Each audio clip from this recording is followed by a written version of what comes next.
Shrouded in vanity, they believed themselves obscured. Free to wage their covert war upon the pure and the righteous. Even now, they gird their souls with contempt, stalking their prey with a morbid pride. But they do not see the reckoning I have prepared for them. For their crimes, they will pay with most holy sacrifice.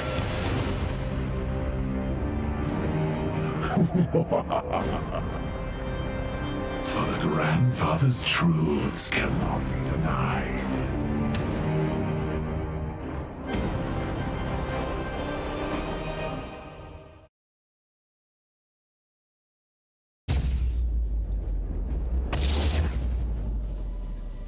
Huzzah. All right. I think actually there's sound. Okay, so game graphics into general content. Where's sound? General? Oh, here we go. Audio. I don't think you can turn it off. Oh, that's right. Fine.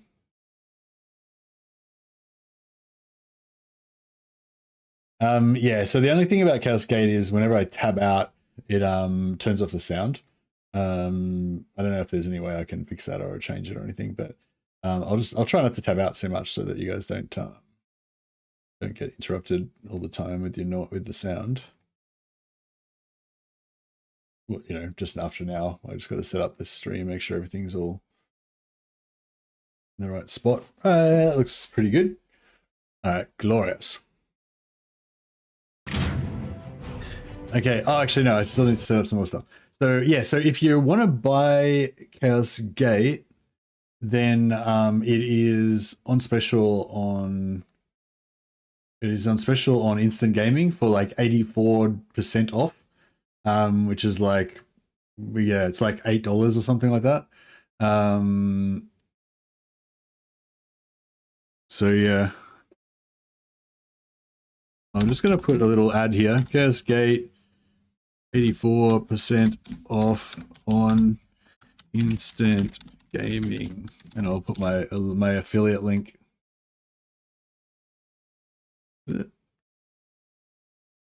This is my affiliate link. Sorry, I have to try to flog this affiliate link whenever I can, so I can try and make some money, so I can buy meat.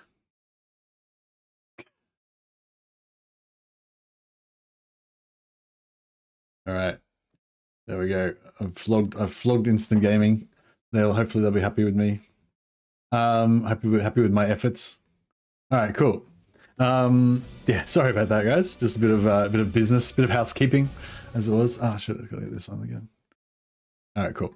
Okay, so we're gonna play Chaos Gate. It's gonna be similar to previous campaigns, except for this time I win. Oh, fucking tab the thing.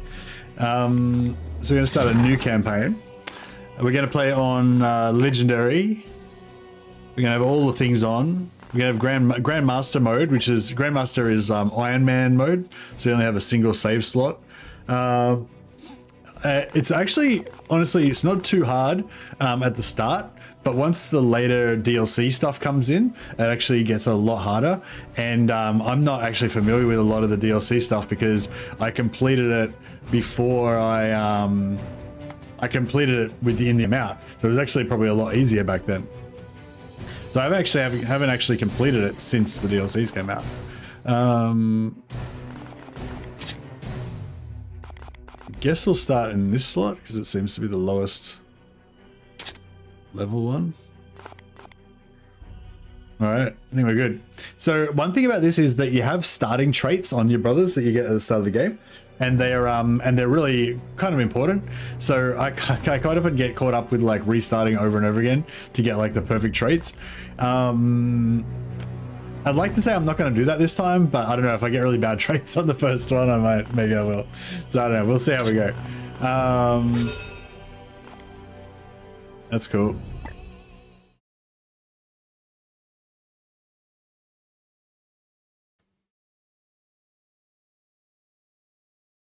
You've located a heretic in the chat asking for permission to do the exterminatus. Indeed. First millennium.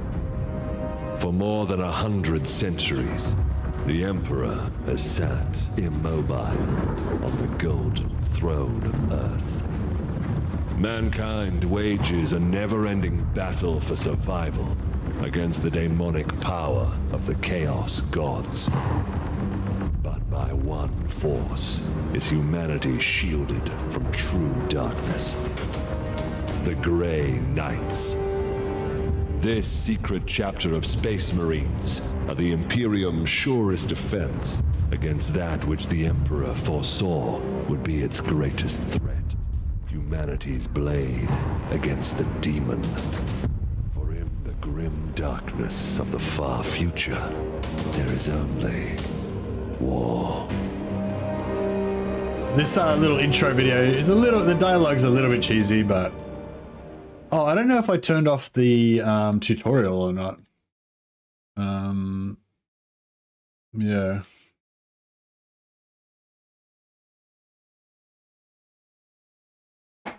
Vessel, this is Captain Ferrani Everick of the warship Holiness of Ra. Geheris is lost. Repeat, Geheris is lost. All Imperial vessels are to withdraw at once.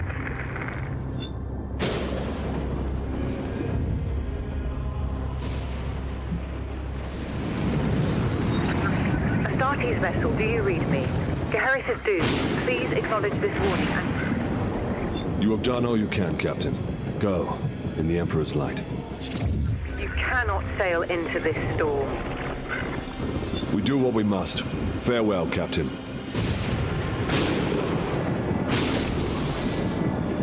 Tech Priest, report. Hexagramic wards are under maximal pressure. Commander, we cannot maintain this orbit for long. Dispatch the assault team at once. I will join them and put an end to this myself. Your will be done. Nice. I feel like he's sort of like a Loken Garviel style character, this guy. He seems like really noble and shit.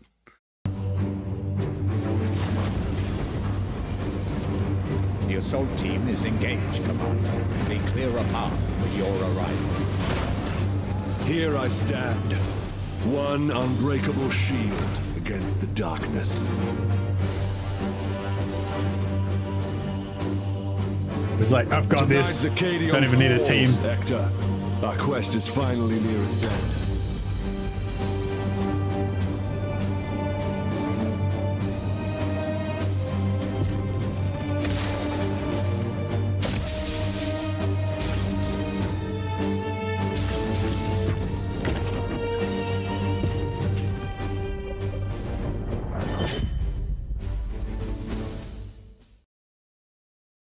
All right.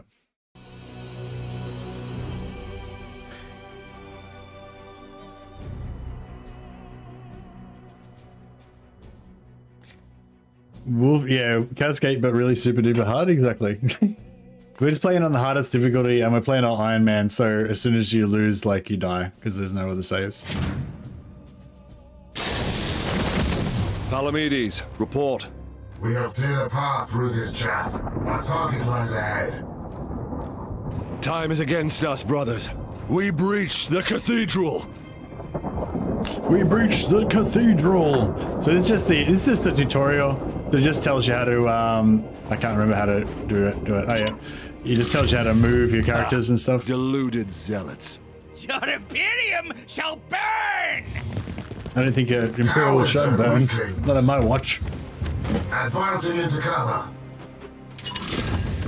Punish that craven fool. We'll smite him with our bolt gun. We'll cybolt him for extra. No, we can't. We'll shoot him. The Emperor's judgment. Out of ammo. Quick, we gotta reload. This guy's our medic. Apothecarian. I will end that heretic. This guy's keen as hell. Wasn't Garviel Noken also known as a Star Charles? Yeah, well, that's what I mean. I felt like the commander seems like super like noble and stuff, you know. He's not like some kind of Caradon or something that just like some savage murderer. He actually seems like a pretty cool dude. Like like an ultramarine or something, you know, like a really noble kind of knightly sort of grey knight. I suppose that's kind of standard for Space Marines. Dispense of that heretic with your blade. Uther, get in there. Smite him. No quarter. Yes, Commander. I am the Emperor's Fury. You're out of cover, Uther. Trust in the Aegis. So they've got Grey Knights are Space Marines, but they have psychic abilities. So you can use an Aegis shield to give yourself extra armor. Gods be with me! Pathetic. Die, Imperial dog! Stun builds are hard unless you have like the stun bolter or stun hammer or something like that. Does he yet stand? I think you do automatically. Rich. Overwatch. Kill this filth. Time stands against us. I will breach the cathedral. All right, let's get in there.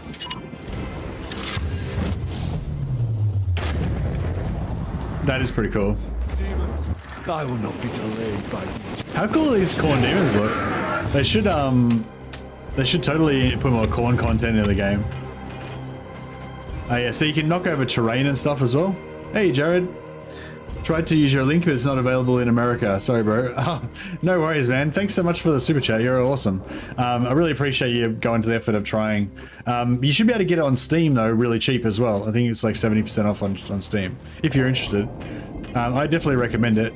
There's a couple of DLCs, I'd recommend the DLCs as well, assuming you're, assuming you have unlimited cash.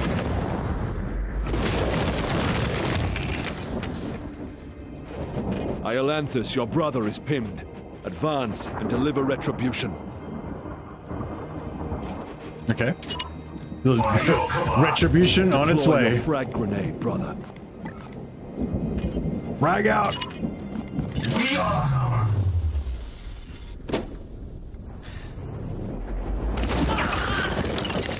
Oldfart said that he was in America and he was able to buy. Oh, are you sure? Do you mean just when you did a search, it didn't come up? If you just search for Chaos Gate, you'll probably find the latest DLC, the Assassin one. Just click on the Assassin one, and then if you go down the bottom with it'll say, in order to play the Assassin DLC, you need the base game, and then just click on the base game, and then that'll take you to it. You'll get it. It'll be slightly cheaper if you can get it through Instant Gaming. Well, it'll be like half the price basically. But it's alright. I mean, 70% off on Steam is pretty good, but I mean, 84% off on Instant Gaming is even better. Smite him! I was able to get some stuns last time I played, like in the current patch.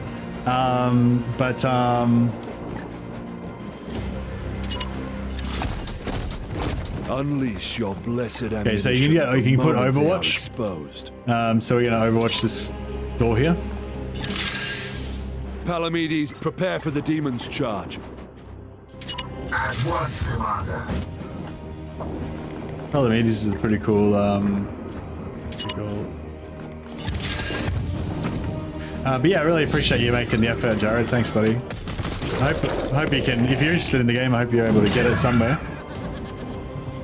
Hey, Mana. Mana's the guru of this game.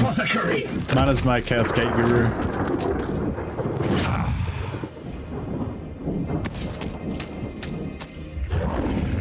So I think the last 2 times I both got wrecked on those on that Imperial Guard mission where you've got to take out those you got to protect those Imperial Guard. So I think I need to come up with a strategy to defeat that. What are we doing here? What am I supposed to be doing? Move out of, well, why would I want to move out of range? Oh, you've just got to tank it. So just got to demonstrate. So because I'm in melee, it means that he's going to attack me as I run away. so I just have to tank a bit of damage there. Rotate the camera to get a bit of view. Oh yeah, I'm rotating the camera like a boss. Bloodthirsters, these are not bloodthirsters. There is a bloodthirster. Oh, shh. Yeah, these are not bloodthirsters. What are they called? Yeah, flesh. No, what? Fuck. Blood. Fuck, I don't know. Can't remember. What are we doing? What am I supposed to be doing? Oh, I'm doing Fury of Ancients. Blood letters, yes, of course. So he's going to use his psychic ability. Hey, yeah, how did he get this psychic ability? None of my other characters have got this, I don't think.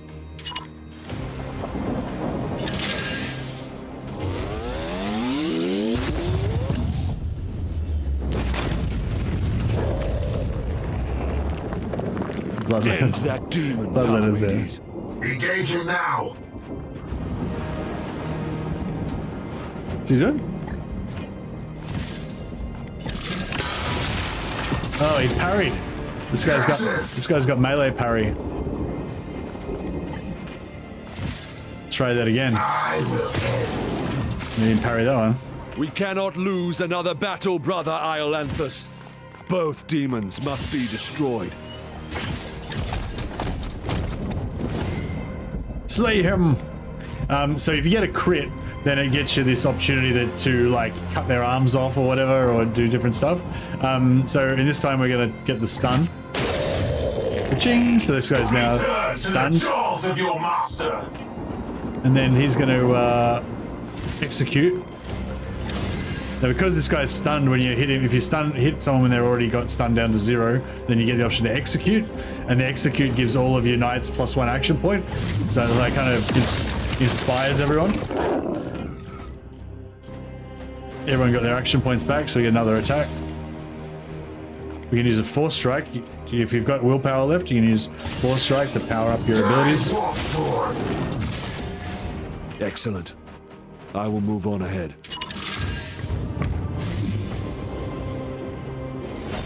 There is not much time, brothers. It's a cool game. It's a really good game. For the coming battle. Switch characters. I sense enemy reinforcements. Palamedes, resuscitate Uther, so you may both defend against them. All right. Use my med kit. My Nathacarium to revive him. Palamedes. The enemy reinforcements will be here soon.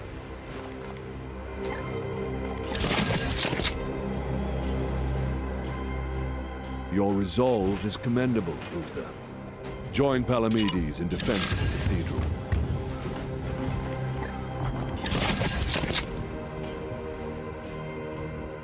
Iolanthus with me. There's a breach in the wall ahead. Yeah, I like the art style in this. The tactical marines look a little bit like the powered armor marines look a little bit cartoony, but not too bad. But the Terminators look awesome though. They should really release the Corn DLC, yeah. Iolanthus.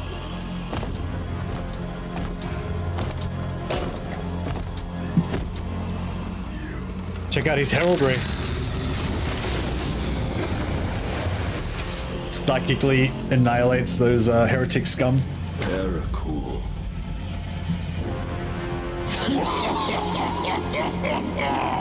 Futile. Millions of souls feed the flame. The threshold is passed. The warp emerges. Your cult is broken. Your ritual is ended. Relish this breath, for it is your last. Blood for the blood god. Skulls for the skull thrower. Witness me, Axfather!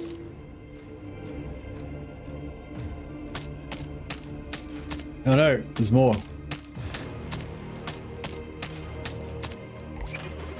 To my side, Iolanthus. Alright, we're gonna jump over here.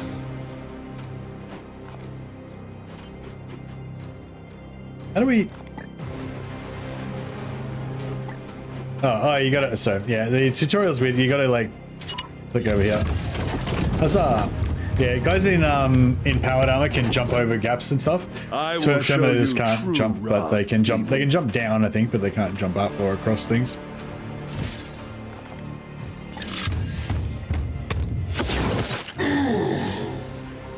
Yes. We must protect the cathedral. It's a massive shame that they don't make use of these models like in missions. Like, how easy would it be for them to make some corn missions?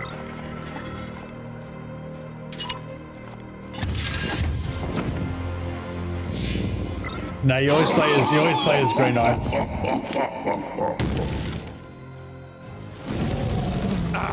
It'd be sick if you could play as Chaos Space Marines.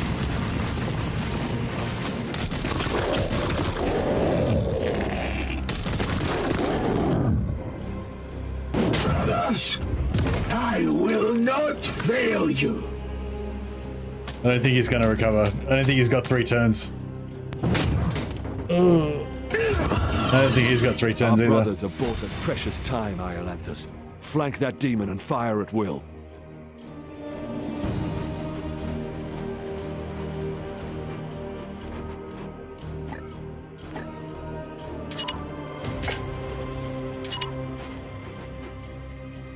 Just set another waypoint with that. So saying, yeah, so you go like left click, then left click, then you right click to confirm. Wait up, no. Go left click. Oh yeah, left click, then left click again to confirm. Yeah. Otherwise, if you just click straight there, he'll just run through the fire. So you got to set waypoints. Can we sidebolt him? No, you don't have enough. For the Emperor! You profane this sacred place with your master's fire. This ends now, demon.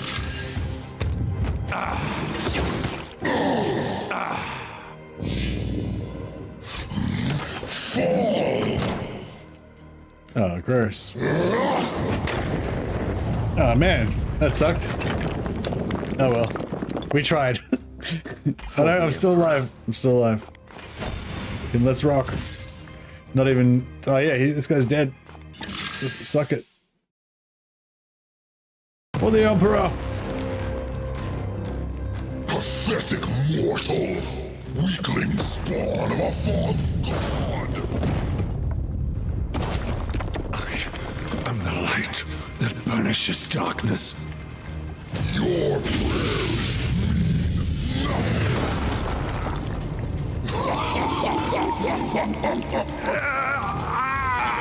I am the hammer!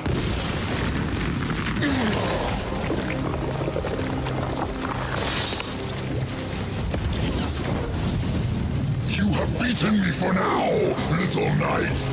But the war I fight is eternal!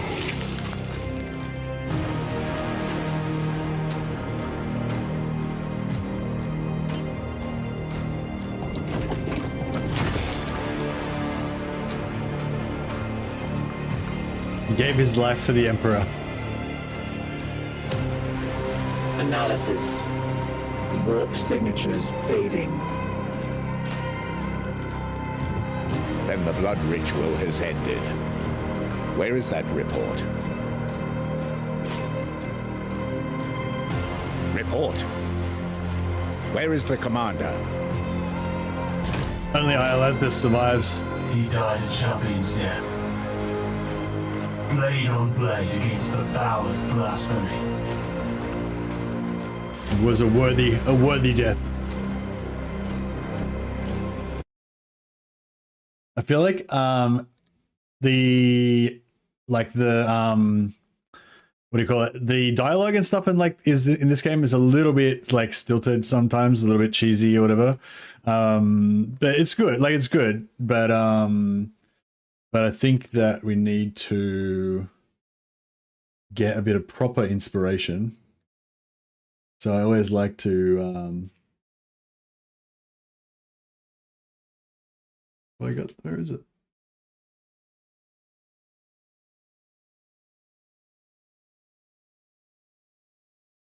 I always like to play this before we get started. so we can get properly inspired.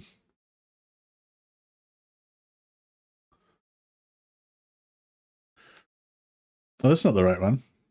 Sorry, one moment. Please hold one moment.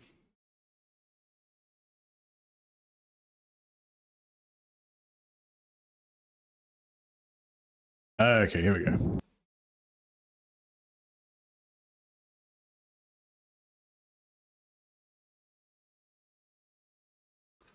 This is the proper inspiration.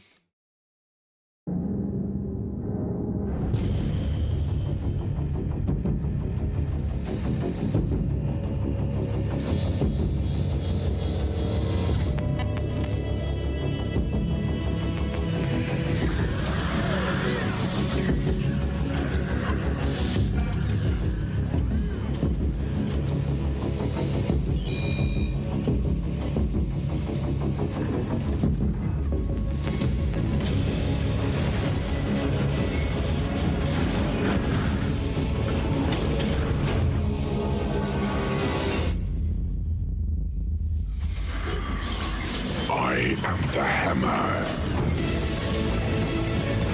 I am the point of his spear.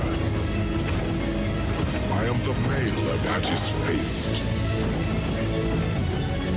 I am the bane of his foes, and the woes of the treacherous. I am the end.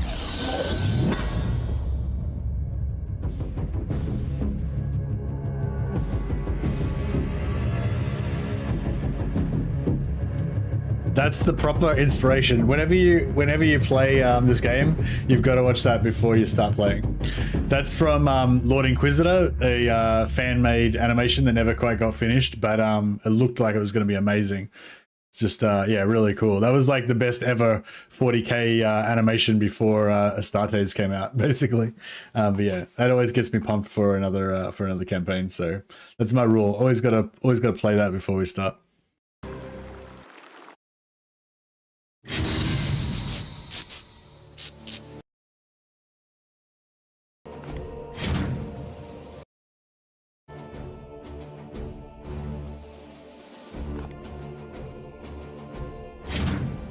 Oh yeah, so you have a special resource called Resilience. I think you normally have like a couple of points or whatever, but I think because we're on like Legendary, we only start off with 1 point. So if our guys die, they just kind of die instantly, I think. But I think if they level up enough, they can get a 2nd point maybe or something. Unless they have a special trait, which means they don't.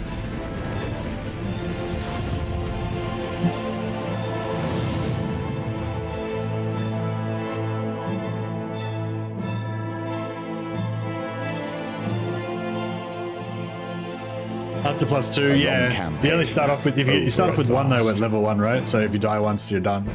A victory at the cost of the commander's life. Alive, he was ever a faithful servant to the Emperor. A true hero.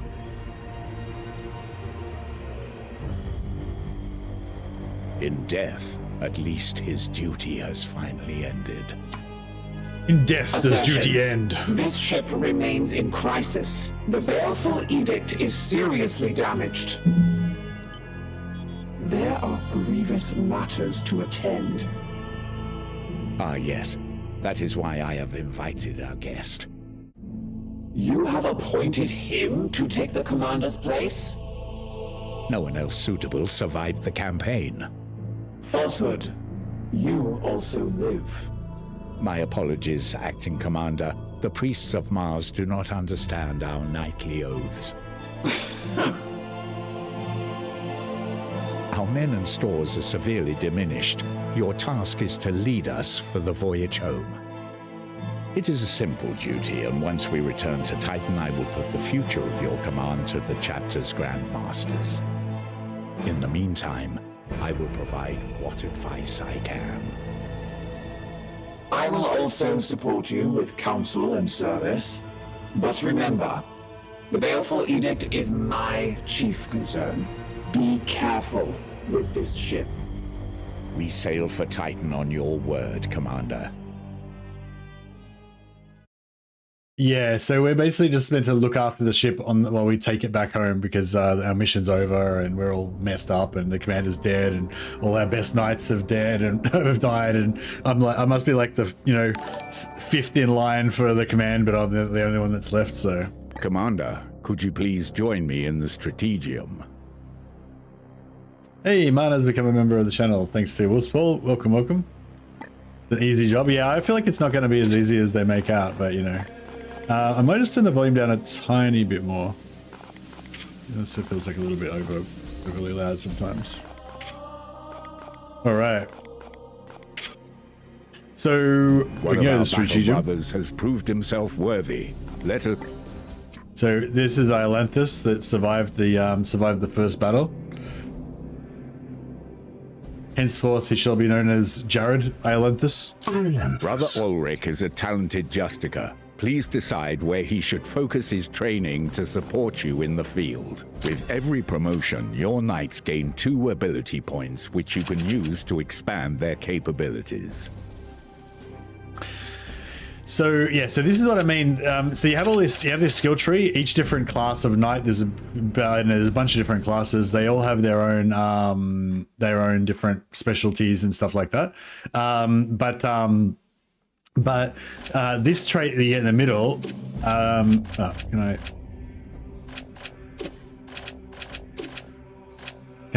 can I mouse over it? I can't mouse over it. Anyway, you can see there just below Justicar, it says lightning reflexes. The knight gains plus 10% focus. Focus increases their chance to trigger autos and affliction. So that's his like personal trait. Every knight's got his own personal trait that's randomly determined when they get created. So it's yeah, so it's kind of cool. Like they're all unique. Each individual guy is unique.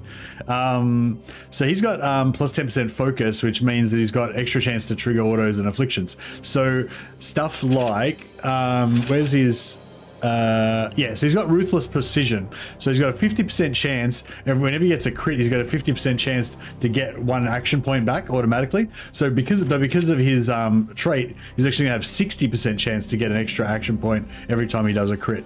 And he's also got another auto somewhere. I'm pretty sure he has another auto. You can get this, gives you +1 use for all of your auto abilities. So if you did 2 crits in a turn, you could potentially get 2 action points back, which is pretty hot. And I thought he had another auto as well. Anyway, yeah, you get the gist. No, not that. But yeah, so there's all different traits that you can get. So yeah, so this guy's got that. I might go for Terminator armor straight up because I like to equip all my Justicars in Terminator armor.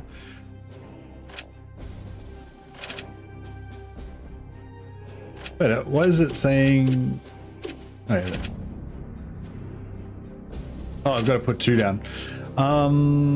So you could do. So this is onto the chapter, which is kind of like their signature ability. Basically, they can use that to give action points to their other squad mates. So their squad mates can have more actions in the turn.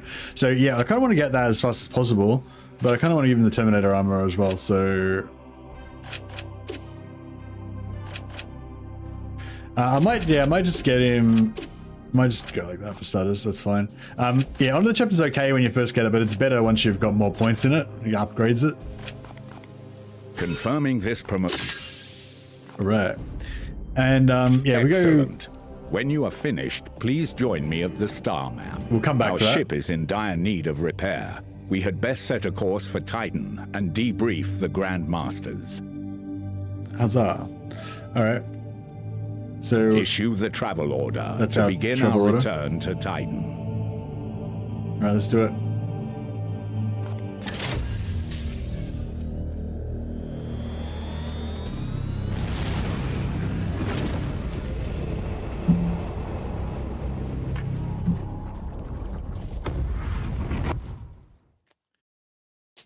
If you like this game as well, I've got a couple of pretty decent videos. One about how to spend your requisition points, another one about how to place your prognosticars, and there's another one actually that goes through like every single item that you can get in the game, just with my sort of suggestions about which ones are better and stuff like that.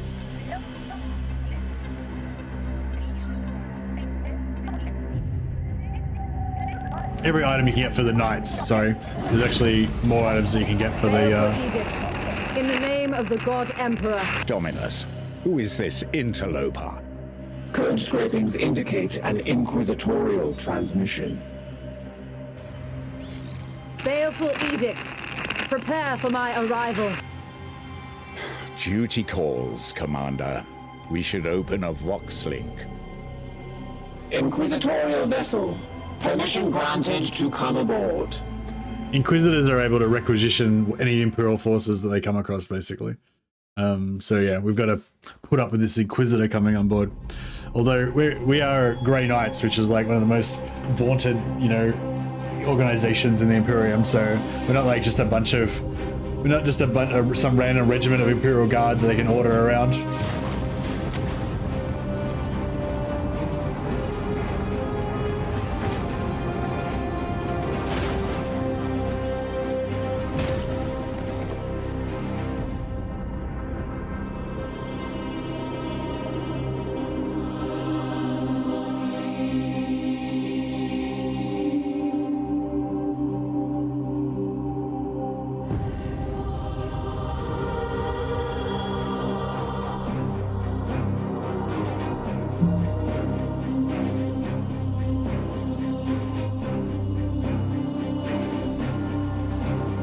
I mean, yeah, they can order their Grey Knights, but I think the Grey Knights expect a little bit more respect, that they don't necessarily. At once.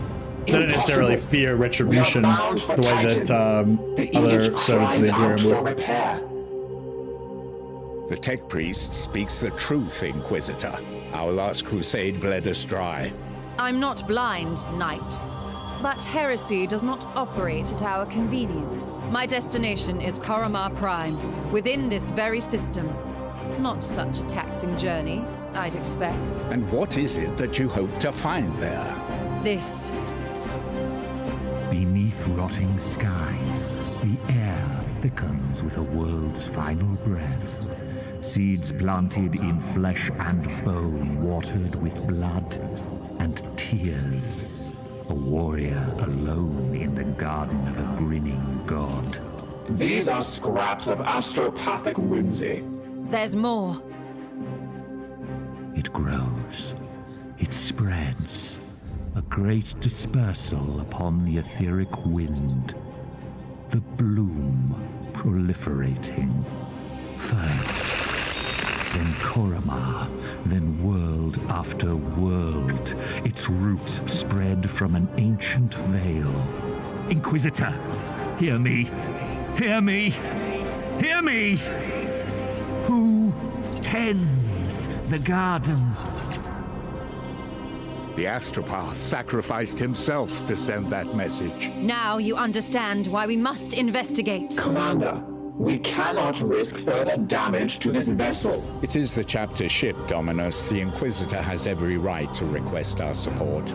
It is not a request. Commander, with your leave, we will set our course for this Koramar Prime. Yes. Good. That will do for now. Rather be a warrior in a garden than a gardener in a war. As they say.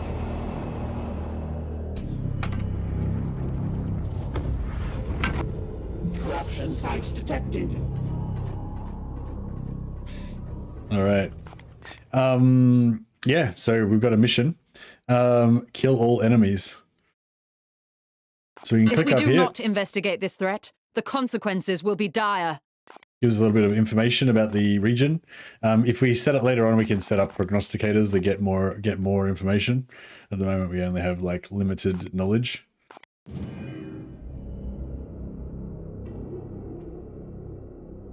Basically, yeah, like every so often, there'll be a warp surge. Goes up 15% per turn. So if you leave it sort of unmolested, you'll get every 7 turns you'll get a warp surge. But every time you use psychic abilities, it advances it more. So and then when you get the warp surges, you get afflictions that can randomly happen to your Marines. There's different ones, different things that can happen.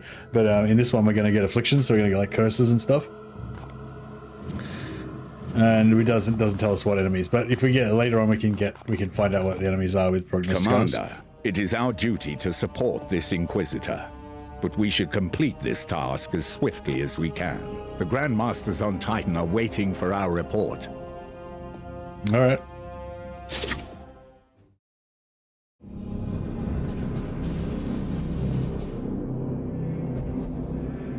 Report. Signals from quarantine beacons detected in the upper atmosphere, but the surface itself is silent. Plague, Commander. Send your squad to the surface. Knights of Titan, you are the instrument of the Emperor's will. Make planetfall and discover if the Inquisitor's fears are founded. You should evaluate your knights' armaments and ensure they are best suited to the battle at hand. All right, so this is our squad. So we can go in and change our squad around. I kind of want to go for, I don't know. I kind of want to go for a bit of a shooty squad, I think, or I don't know. I was kind of thinking about going for the double Justicar shooty thing, not double interceptor shooty support fire shooty thing, because I did sort of try it out, but I didn't really lean right into it, you know. So that could be fun. Although I do also love going just 4 Justicars. It's not very good, but it's satisfyingly heavy. The apothecary we don't really need, but they are kind of cool as well.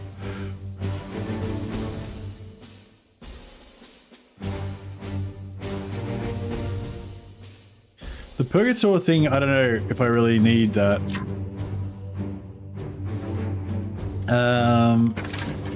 So this is our Purgator. We can check out the Nemesis Force Halberd. Can choose which halberd you would like to equip. Your options will be limited until we return to Titan. Oh wow, we can give a halberd to our Purgator.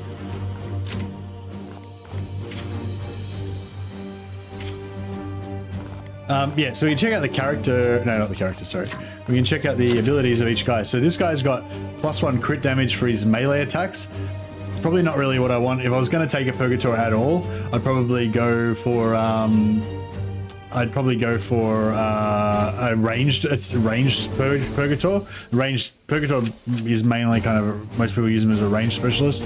So yeah, so +1 crit damage is not the best. Our Interceptor, it's got +10 afflict chance for their melee attacks.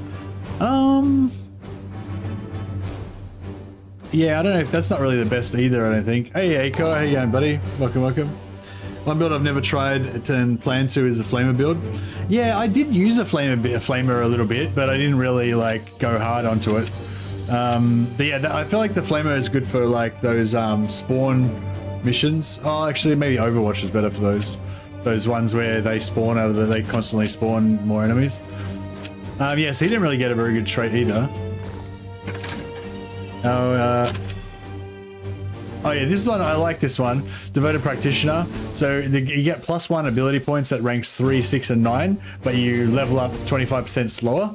So it's kind of like a weird double-edged sword. You level up 25% slower, but you get 30% more ability points. So it's kind of like a net positive, you know.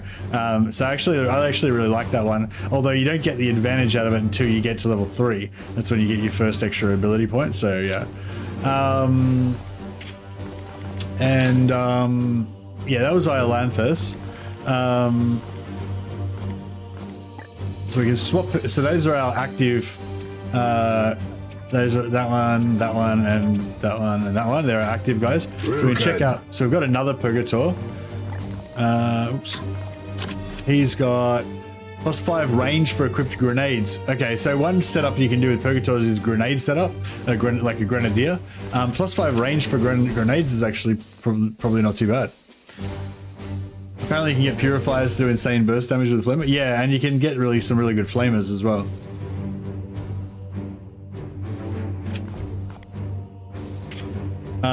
And what was the other guy? Otherwise, another Justicar. and he's got Knight gains double the effect from augmetics installed due to critical wounds. So super late game, one of the things you can do is like wound you guys intentionally if they've got enough resilience, and then when they come back they can give them augmetics that basically give them like a random buff. But I'm really not a fan of this because it's like it's a super late game thing, and it's kind of like a two-edged sword because you have to have them be out for missions wounded to give them the augmetics, and then also the augmetics are like random. You don't get to choose which bonus you get, you know, but it is kind of attractive to some people because you get like this extra kind of power up on your guy that you couldn't normally get, and it also makes them more kind of unique, you know. And so if you've got this, like you get like double power from it. You need Deathless if you even want to do augmetics. Yeah. Yeah. So there's another ability you can get that basically means that your guy like never dies. So that way you can just keep wounding him over and over again to give him augmetics. But yeah, you won't get the double augmetics, like a double effect from your augmetics like this guy, but you can get multiple augmetics basically from it. But both of those don't really appeal to me because you have to wound, you have to like be doing well enough, like you have to do an easy mission basically, intentionally wound your guy, then your guy has to be out for a mission. Send me to the front lines, I'm ready to die for the God Emperor. All right, nice one, Sam. I think you're our fourth. You're our fourth guy. But anyway, so I don't really like any of these. I don't really like any of these stats, right? So I'm just gonna restart the game. I'll skip through so we don't have to listen to all that shit again. Oh, can I? Sorry, I have to just go into that again. Yeah, so I'm just gonna restart the game so that I can just get re-roll again and go for different starting abilities. And you can get, every time you restart, you basically get a new, all your knights will have different starting traits. So yeah, some of them are really cool. Thanks so much for the super chat, Sam. I really appreciate it. And Acor93, thanks so much for being a member for 16 months now. I really appreciate your support, buddy. Awesome.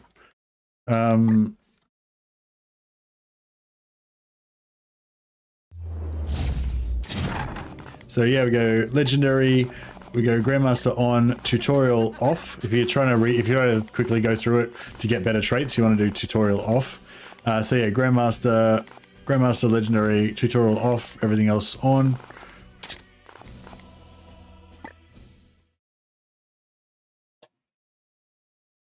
Nothing like dismantling some enemies with an apothecary. Yeah, there's so many things you can do. Like, so the apothecaries can do a good, like a psychic bleed, AoE bleed attack, which is kind of cool. Bleeds basically do, like, say you do bleed 3, it'll basically do 3 damage. Then next turn will do 2 damage. The next turn will do like 1 damage, like it goes down. But if you do bleed 6, it'll go 6, then 5, then 4, then 3. So it's basically like the more bleed you can stack, it kind of goes up exponentially, you know. So like, so 1 bleed is 1 damage, 2 bleed is 3 damage, 3 bleed is 6 damage, 4 bleed is 10 damage, 5 bleed is 19 damage, you know. So it goes, kind of just goes up more and more and more. So if you can get like the you get the apothecary to do his AoE bleed, and then you can get like the assassin to do his bleed stuff, and you can get bleed grenades, and you know, you just like stack up crazy amounts of bleed. I don't really like bleed that much though, because it's not instant, you know. You've got to wait for turns for it to tick over. But that's definitely, like, I guess I'm just trying to say there's lots of different, like, there's lots of different specs you can go for, you know, like bleed builds is a thing. Stun builds where you get extra action points so you can just keep like feeding yourself more and more action points is a thing, although it's hard to pull off. There's just like lots of different setups that you can do.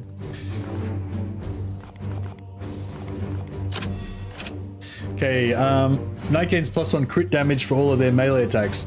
Yeah, it's okay. I mean, he's probably going to do some melee attacks at some point. It's like, yeah, it's not that great, but it's, you know, whatever.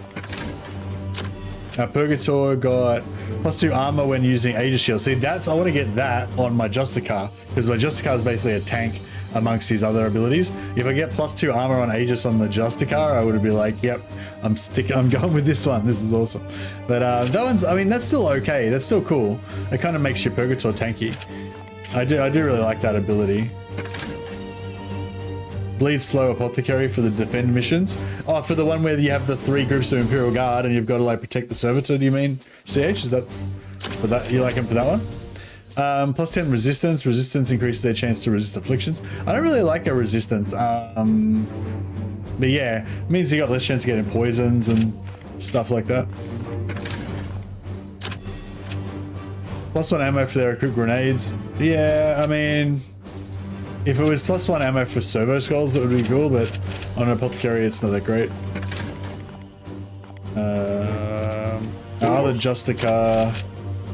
+3 range for ranged, +3 range for ranged attacks with Stormbolter. That's actually pretty cool. I think, did we decide that that increases short range, long range? So it doesn't just increase your long range, which is like, because at long range you do basically less damage, but at short range you do full damage. So I think the +3 range increases short range, medium range, and long range. So you can basically shoot things at long range almost, but it counts as short range for it does max damage. So that's actually pretty good if you're going to use a Stormbolter.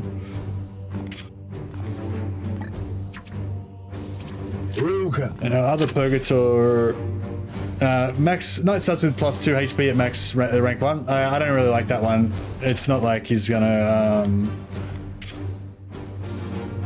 it's not like you're really want to use their hit points to be, you know, you don't really want to use them as a hit point sponge generally. I'd rather have the much rather have the shield one. You can resist silence later, which is good. Yeah, that's true, but I mean, I feel like 10% resistance isn't really enough to, like, you know what I mean? Like, if you have like an armor that gives you like 50% or 75% resistance, then, I mean, going from 75 to 85% is pretty cool. It like reduces your chance of getting affected by almost 50%. But at the same time, if you've already got 75%, do you really need to waste a trait on getting another 10%? You know, like, so it's like, I don't know. I feel like when you stack them with equipment, yeah, exactly.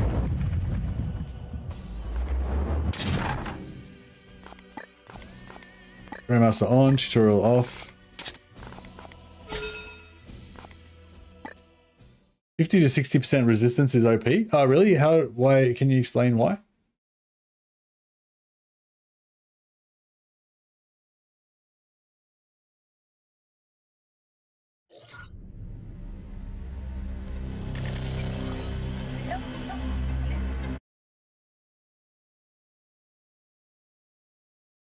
But yeah, whenever I start a new campaign, I pretty much always restart 2 or 3 times until I get some traits that that inspire me, you know.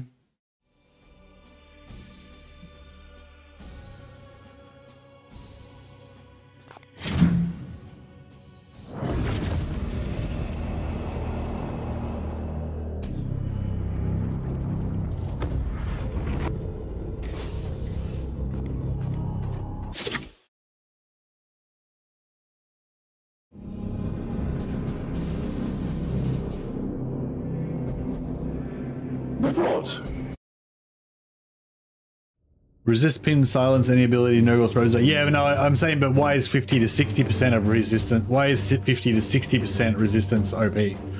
Why is like 20% resistance not OP, or like 90% resistance not OP?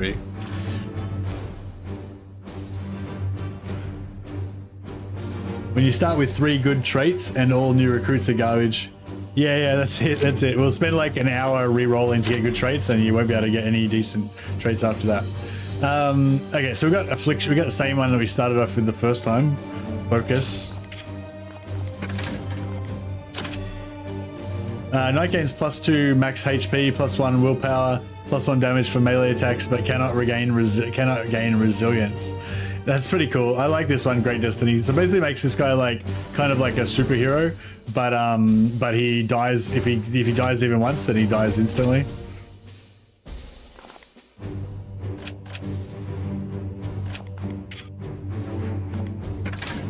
And yeah, it's not good on a Purgator.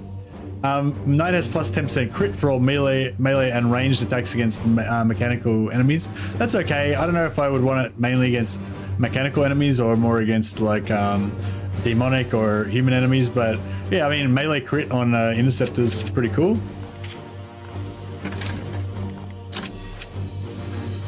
+1 willpower at rank 1. It's not bad. I mean, willpower is good for Apothecary. At least until you get the armor that lets you use health.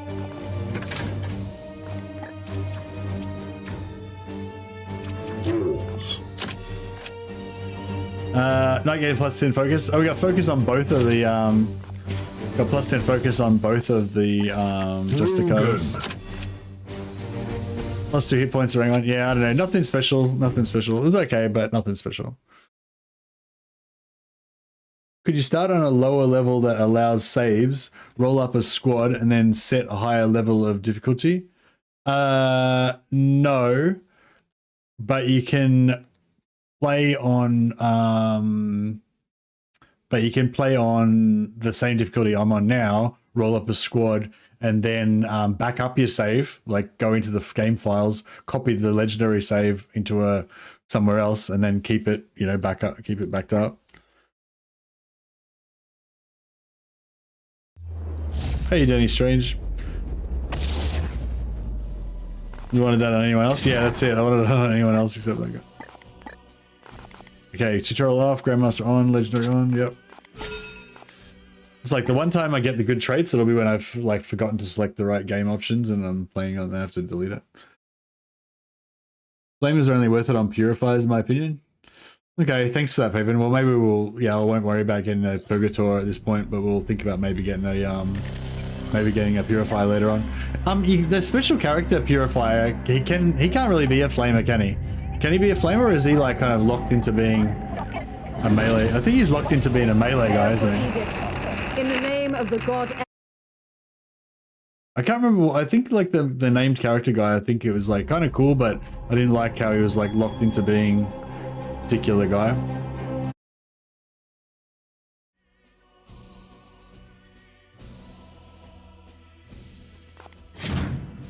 I don't think you can respec him.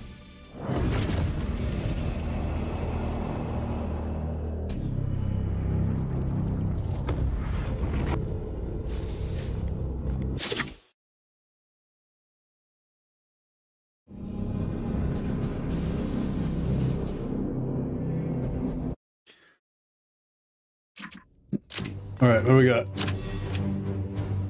Let's send a flick chance. What the fuck? It's the same shit every time. Maybe I need to like change the seed or something. Hard. Let's see ranged attacks on the apothecary. Yeah, that's not bad, I guess. Plus 1 ammo for grenades. Oh yeah, that's pretty good. Grenades on a Purgator is not bad. Oh yeah, it's not too bad, but I was just like, I've just got the same, keeping the same stats over and over again. Plus 1 for their equipped servo skulls on a Purgator. That's not very good, but that's okay. We've got to delete somebody. Plus 2 max HP. I'd rather the shields. Storm. Yeah, it's still pretty average. One more. We'll try one more. We'll try.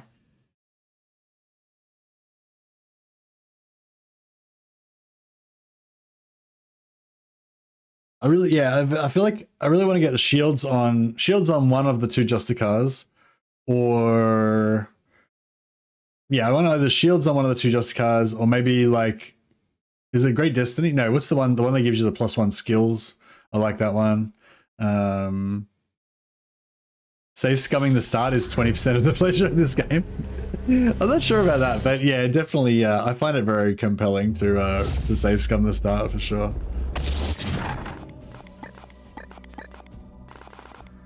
I should next time I should have one like ready to go, and I should be like, you know, I'll demonstrate the save scumming, and then I should be like, and here's one I prepared earlier after 17 hours of reloading. Is Destiny the one that gives you the plus 1 willpower and melee damage? But you only die once, and then you die in the first mission.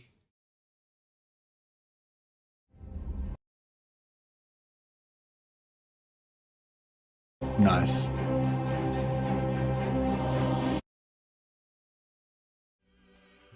Because with a hammer, it makes you one hit the small guys without crit on legendary. Yeah, that's nice.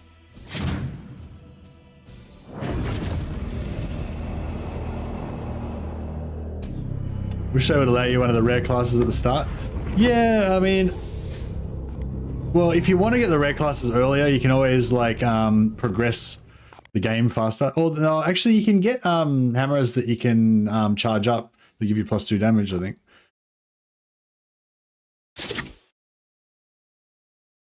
So that's pretty reliable. I usually go hammer on my interceptors at the start. Report. Signals from quarantine beacons. Yeah, you can get the colorless assassin pretty early. I'm just thinking, like, so I think we should go for the colorless assassin again because that was so easy to get through the early missions. Oh, nice. Okay, I really like that trait. You know, even though it's like arguably not that good, but I do like it. So, all right, that's a point in favor of this one. Apothecary doesn't matter too much. We can always just not use him if we want. It's okay on just yeah. They got a lot of skill points. Best trait. It is a good trait, but it means that he can die. Although he's like a tank, kind of. With his, give him Terminator armor, then he probably won't die.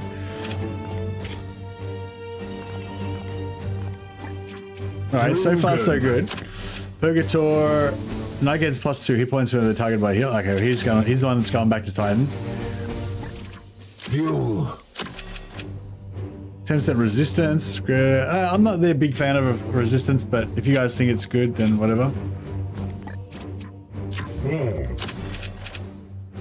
+10 crit for their ranged attacks. That's not great, but it's not too bad. Storm. +1 ammo for their equipped grenades. I mean, it's not great, but I mean, grenades are always good.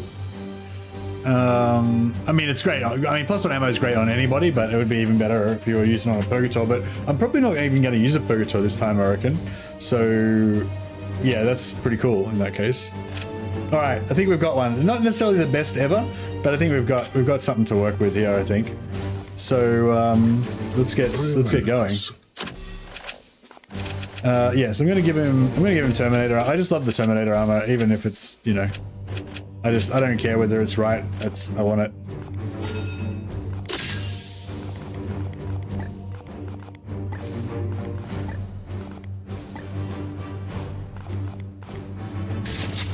Oh yeah. Give him a ranged weapon.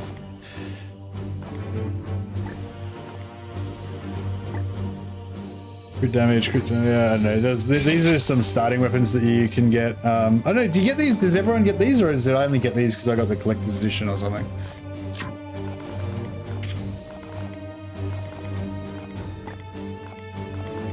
I like giving the halberds and swords. They're kind of a bit more defensive to my Justicars.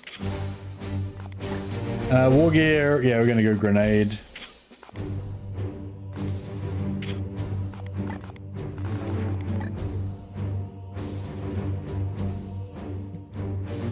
Jared?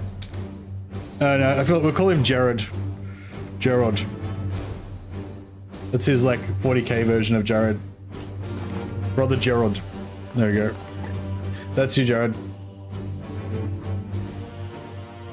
The basic ones are not really worth it. Yeah, they don't really do anything. But I mean, they're slightly better than the grey ones. Were they originally from Twitch drops? I think pre-order, but maybe Twitch drops as well. I'm not sure. All right, I won't bother configuring their armor just yet, but actually, maybe we can. There we go. We'll give him a new head. We'll slowly upgrade their gear as they level up, rather than spending ages upgrading them from the start, I think.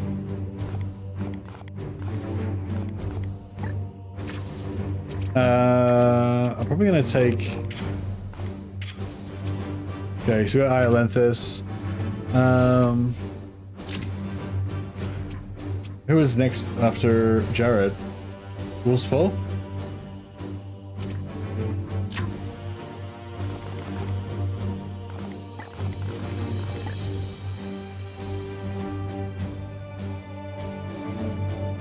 Wolpa!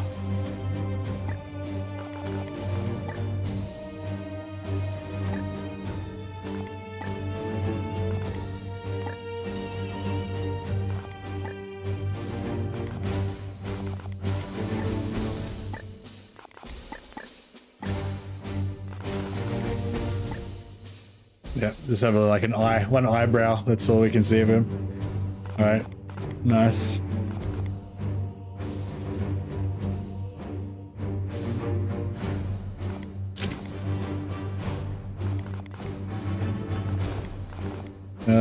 What else do we need to do? Loadout. Yeah, I'll give him the sword.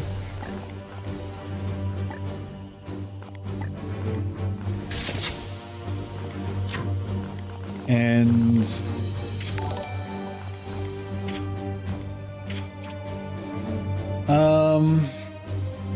yeah, we'll take an interceptor for sure. Interceptors shall be known as Acor. Brother Acor.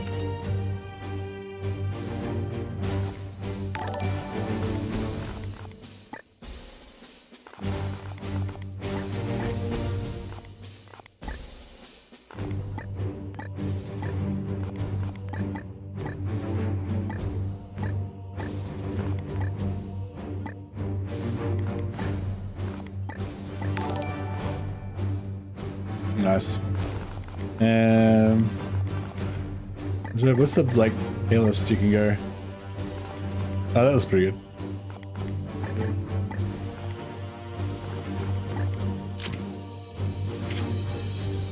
Right, Brother Acor, very nice. And Wolfpaw Boars, Acor Storm, Jared Iolanthus. And this guy, I don't know. Do we want to take?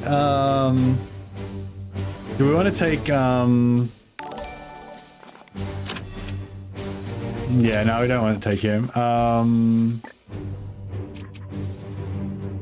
We could take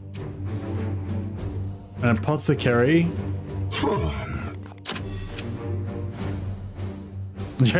Should we take the apothecary with great resilience? Like, he's gonna die, but probably, but maybe not. He might not die. And if he doesn't die, he's mighty. The +2 max HP is actually nice on apothecary, and the +1 willpower is really nice on apothecary as well. Basically, it means he's got like heaps of extra juice. Yeah, I think that's cool.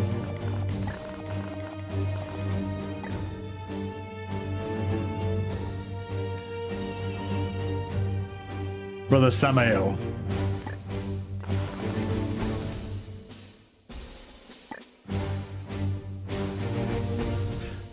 Oh, you normally hit with for 3 with the Nartharium, so that'll make it 4 with the Nartharium. Yeah, nice. I hadn't even thought of that.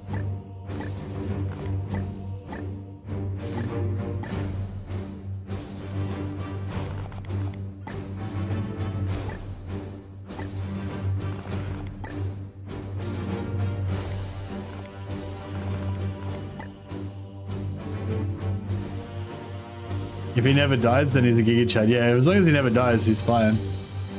Oh, Wolfspaw just gifted 5 Mr. Map memberships. Thanks so much, Wolfspaw. Much appreciated, man.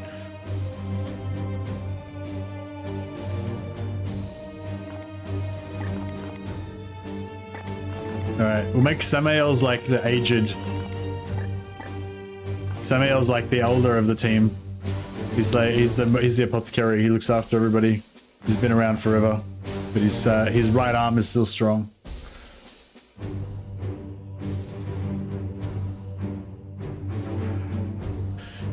Yeah, I don't know. I don't know if we need the Nartharium or not. But yeah. Maybe we'll use him more for the bleeds. Alright. This is our squad. Let's do it.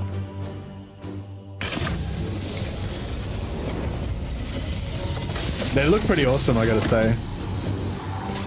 You get a lot of medical servo skulls from skills, yeah, and you can get armor that gives you extra servo skills as well. Apothecaries are very strong later on. Yeah. What have you got like a special? What's your preferred thing to do with apothecaries, mana? You like the bleed? You can use the bleed in concert with the colorless assassin to like bleed people. Commander, while they're have your men look right? for signs of this plague. Be vigilant, brothers. I am with you. Forward, brothers. Stars within the shadows. Oh yeah, the stun buffs. Yeah, the stun buffs are cool. All right, so we'll move all that squad up.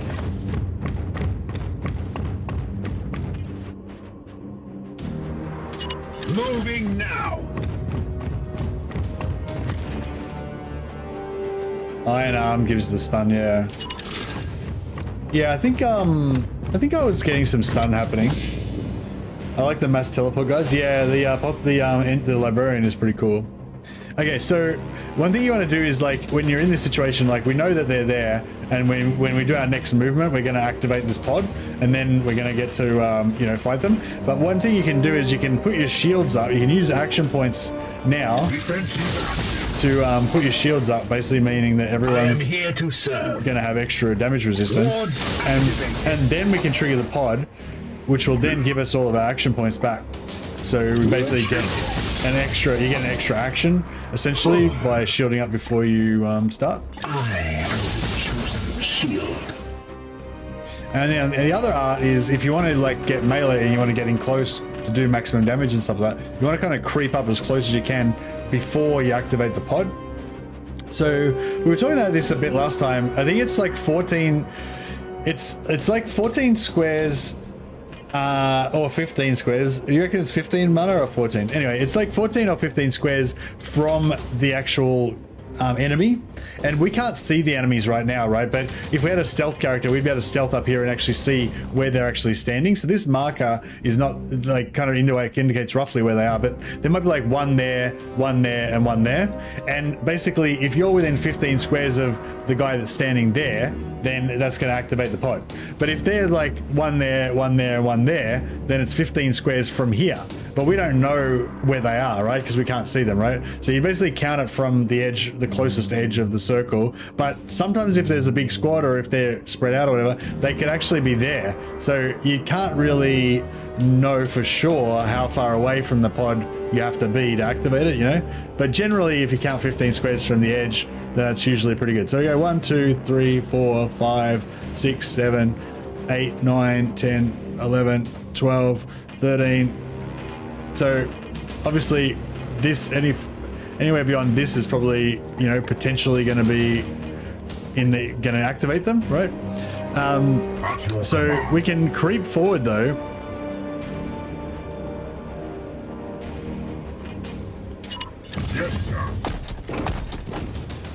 So like that didn't activate it. Your command?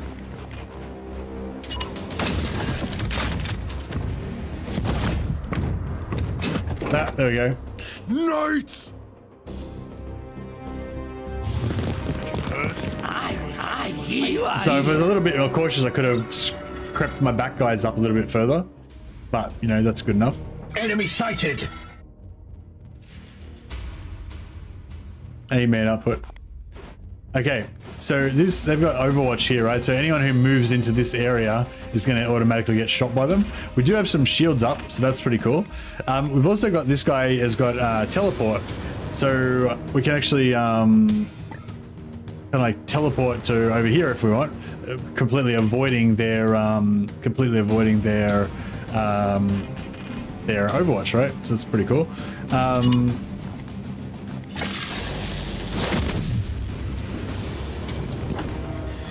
And then we've got like these explosive things. So we could like shoot this and that would make like an explosive, an AoE that would knock all these guys all over the joint.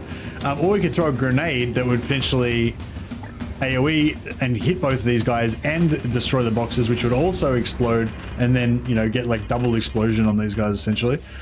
So yeah, so you got like some options there. If we do that, yeah, but if we do this one, it's going to disrupt both of these Overwatches and blow that guy up, so that's kind of cool.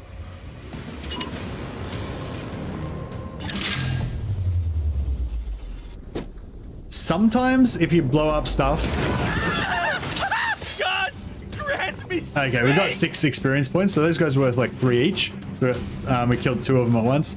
Got 3 XP off both of them. Sometimes, like when you do that, rarely you don't get the experience. Like sometimes when you blow up an explosive thing and you've also blown them up with your grenade, like it bugs out somehow and you miss out on the XP. But we didn't miss out on the XP this time, so that was cool. At your service.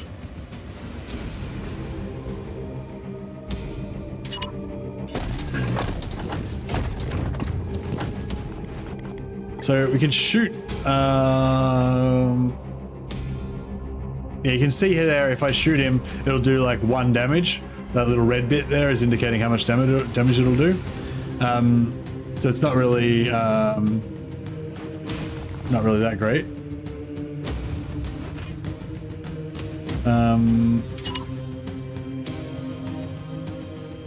We can also throw another grenade.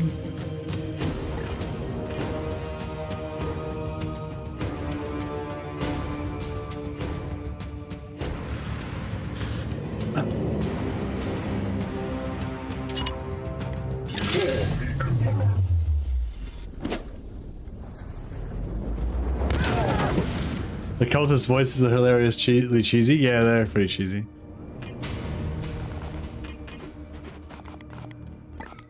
We can can't shoot him? Wait up, why can't I shoot him?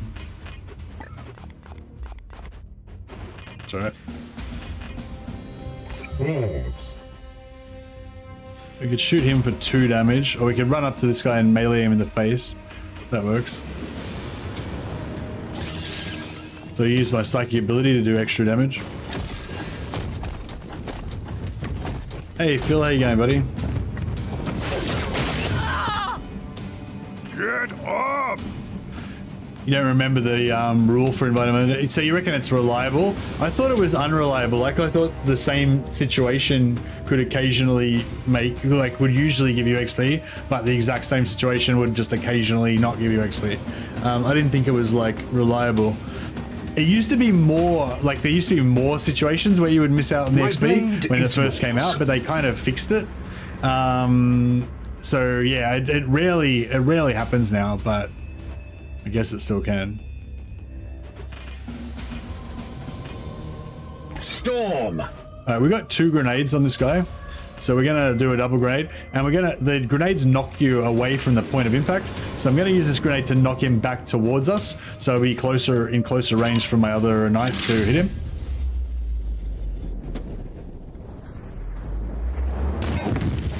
Oh yeah, I didn't switch out the hammer, did I? Yeah, normally I give the hammer to the interceptor, but I didn't for some reason. What is your will?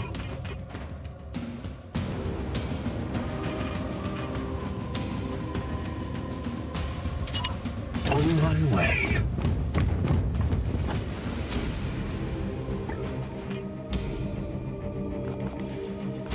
For Titan! I give it to the Justicar, and Interceptor has falchions. Yeah, falchions, I like getting crit falchions later on for the Interceptor, but at the start I like to just give the Interceptor the hammer. That way, if he needs to kill something, he can just sigh it up, and it does like 2 extra damage.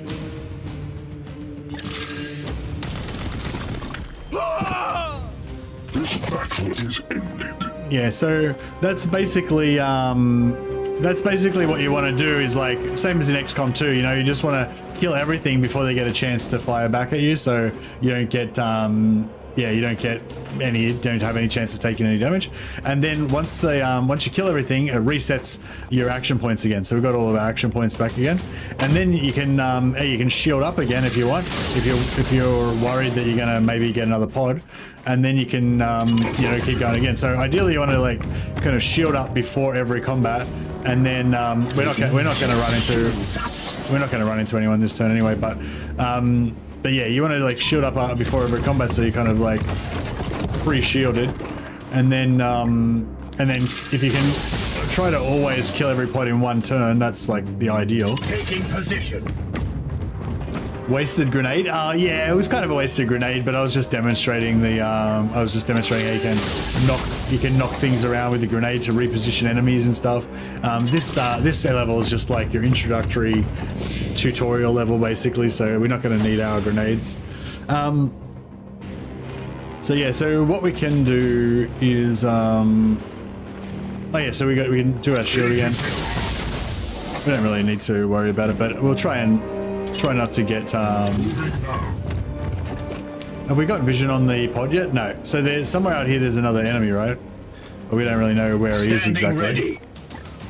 The Emperor protects.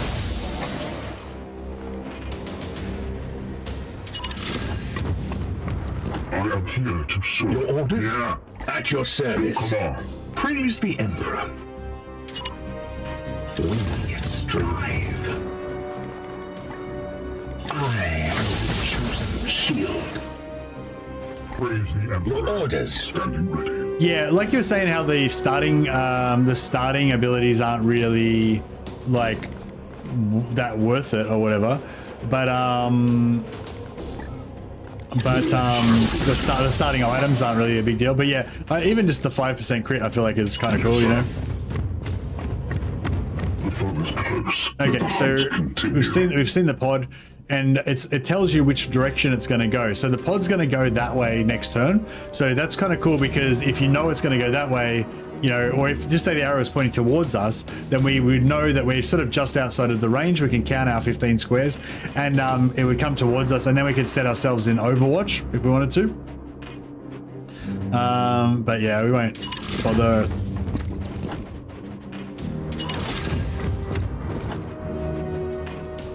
Moving out. Oh, well, there you go. They did actually set. We could have actually put ourselves in Overwatch, maybe. Inquisitor, we have seen the dead walking this way before. Not as good as +1 damage. Yeah, but you only get the +1 damage if you crit. So I figure it's better to have more crit than to have more +1 damage when you got no crit.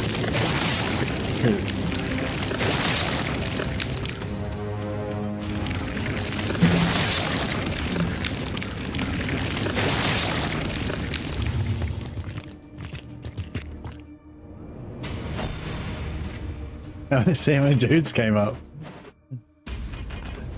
Oh,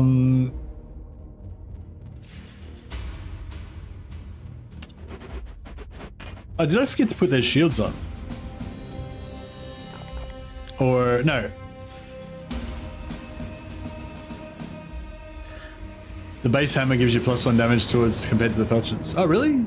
I thought the base hammer and the falchions were both 4 damage, but the good thing about the base hammer is you can use your willpower to charge it up to 6 damage.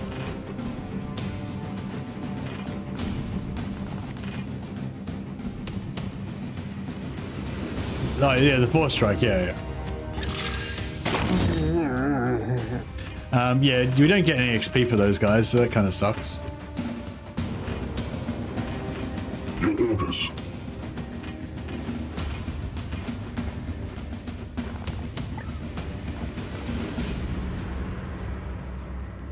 Yes, come on. Mercy in death.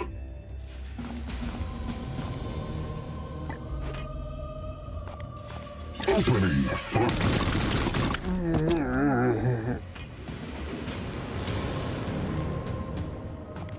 For the Emperor.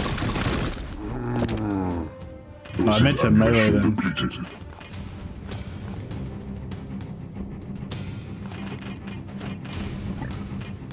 Here.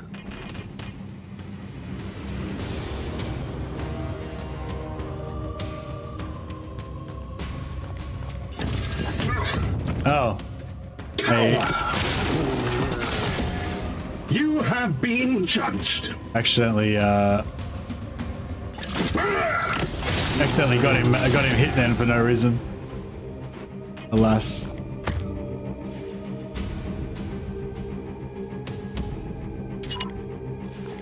I will hold them here.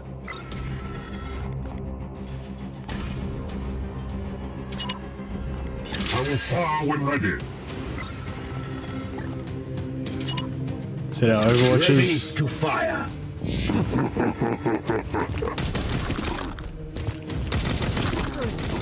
will need to examine this corpse and... I will not tolerate this contamination spreading to my servitors. Do not obstruct me, Tech Priest. I will follow proper protocols. Ready to serve.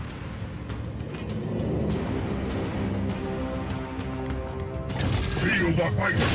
If you're really keen, you can actually, if you're really keen, you can actually, I think, calculate their, how do you check out their stats and stuff? Oh, wow. I didn't know you could do that. You put a little marker on their head. How do you check their stats again? Yes, Commander.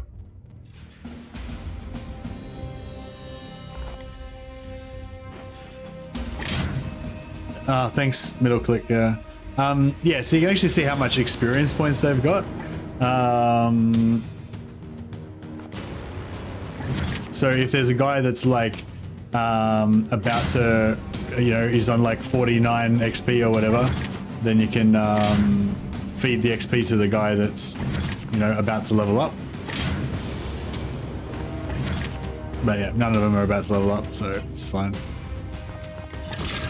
Satisfactory effort. Now return with my carcass so I can set to work. We will deliver them to you as soon as containment is properly confirmed and sanctified. Be swift about it. I think they get If 20 this plague points has of already XP spread at the beyond end of this the planet, mission. then we will have far 20 more or 25 ground or to something. cover. I think you maybe get higher amounts of XP for higher missions.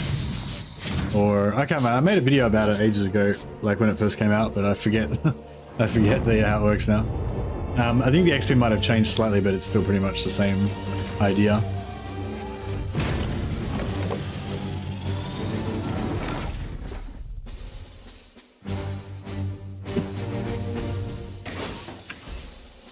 Huzzah! So we got 15 servitors, which is good.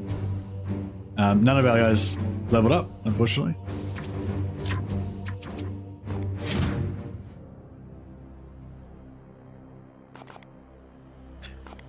All right, so mission completed.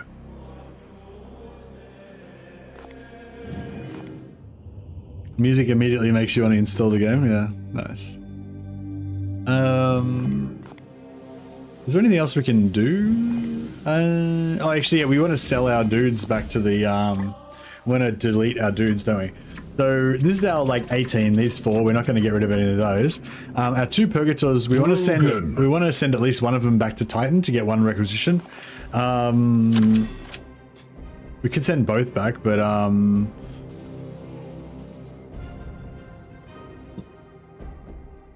yeah, he's not very good. Fuel.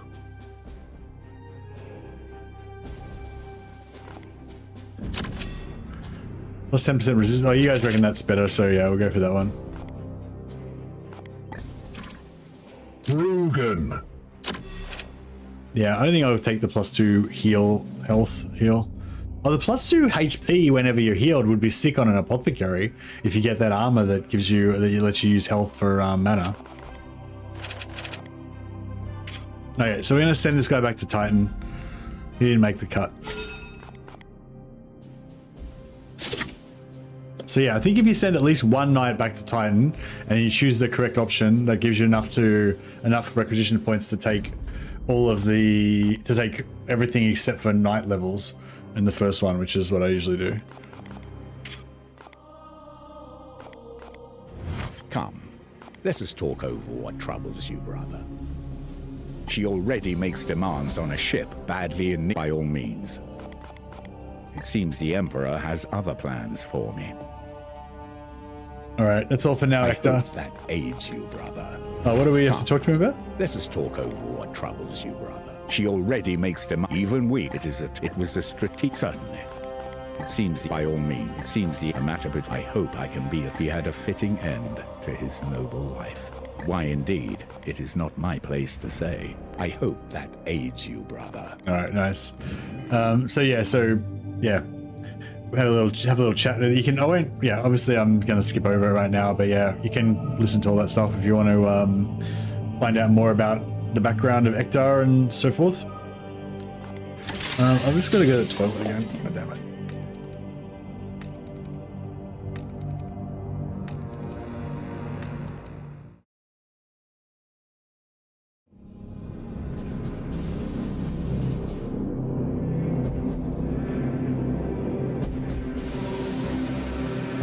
The Dominus has restored the star map to its full function. We are receiving a barrage of scanning data and astropathic scrapings from across the sector. This plague appears to have already spread its tendrils far and wide. We are faced with reports of 2 infected systems. We should monitor this infestation carefully and judge where best to direct our forces while the Inquisitor pursues her answers. Failure will cost many souls. You can get a falchion that gives you like +1 action point if you get a crit, I think, and then I think you can stack crit and then have like, you know, shitloads of action points, which is pretty cool. Well, I suppose you only get like 2 or maybe 3 extra as a turn, but still.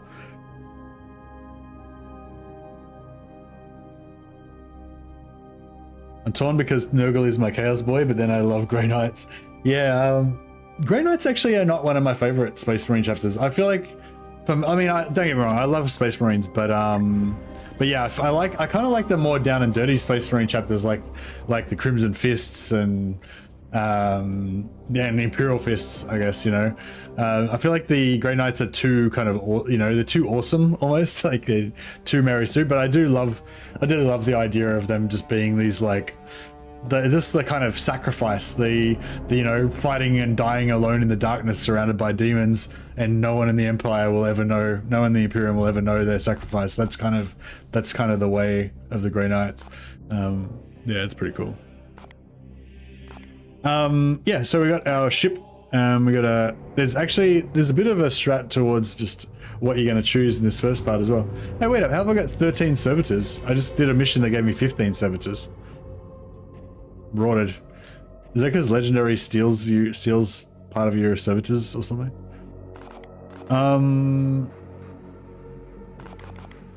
So the augmentation chamber only costs 3 servitors. It takes 18 days though. But yeah, basically once you get this, it'll give you a small amount of servitors every day, so you'll slowly get more and more servitors. The Augarium only takes 14 days. It'll only cost you 6 servitors to get it going, but this lets you put down a prognosticar, which allows you to basically have more chance of getting to more missions in the, you know, before the missions disappear. So yeah, so I am quite a fan of getting the prognosticars early, but or getting the ability to put down the prognosticars early, but then you don't actually place it until it's going to actually make a difference.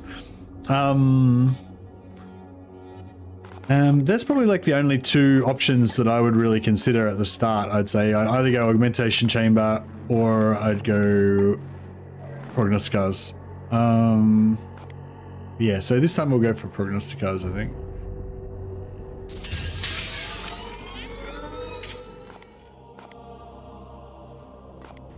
Protocol demands a preliminary salutation.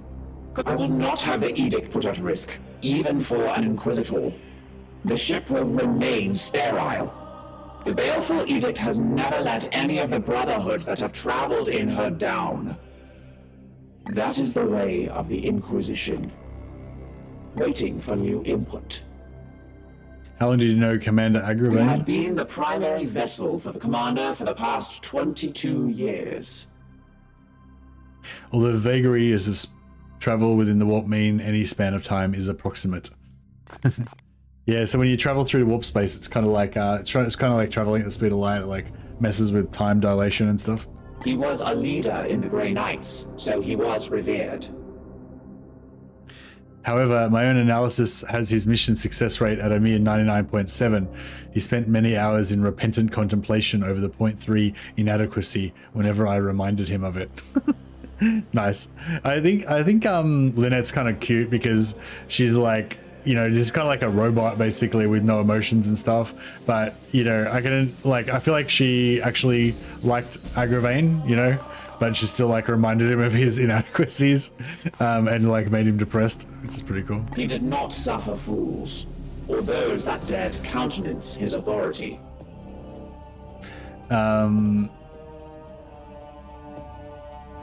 Defiance suggests an emotional need to obstruct or obfuscate. Indeed, I serve the Omnissiah. Anyways. The interaction is over. Commander, let us be efficient. We didn't define indeed the Ecclesiarch waiting. I just feel like repairs are progressing. I must attend to I feel like I just want to repairs. click through those options to get rid of the little orange thing. It's her damn ship. More than can be claimed by any of these temporary flesh lumps. Indeed. All right, cool. I think we're just ready to advance. So yeah, you just choose your which manufactorum thing you want to upgrade. None of our knights are ready to upgrade in here. Oh yeah, although I do want to make sure I give my interceptor.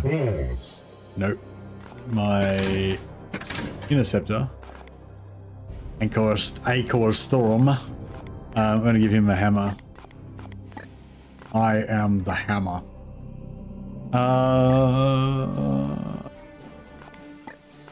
Yeah, so we're giving this the hammer. So when you activate the hammer, it gives +2 damage to melee attack. So it's just like good for when you need to kill somebody.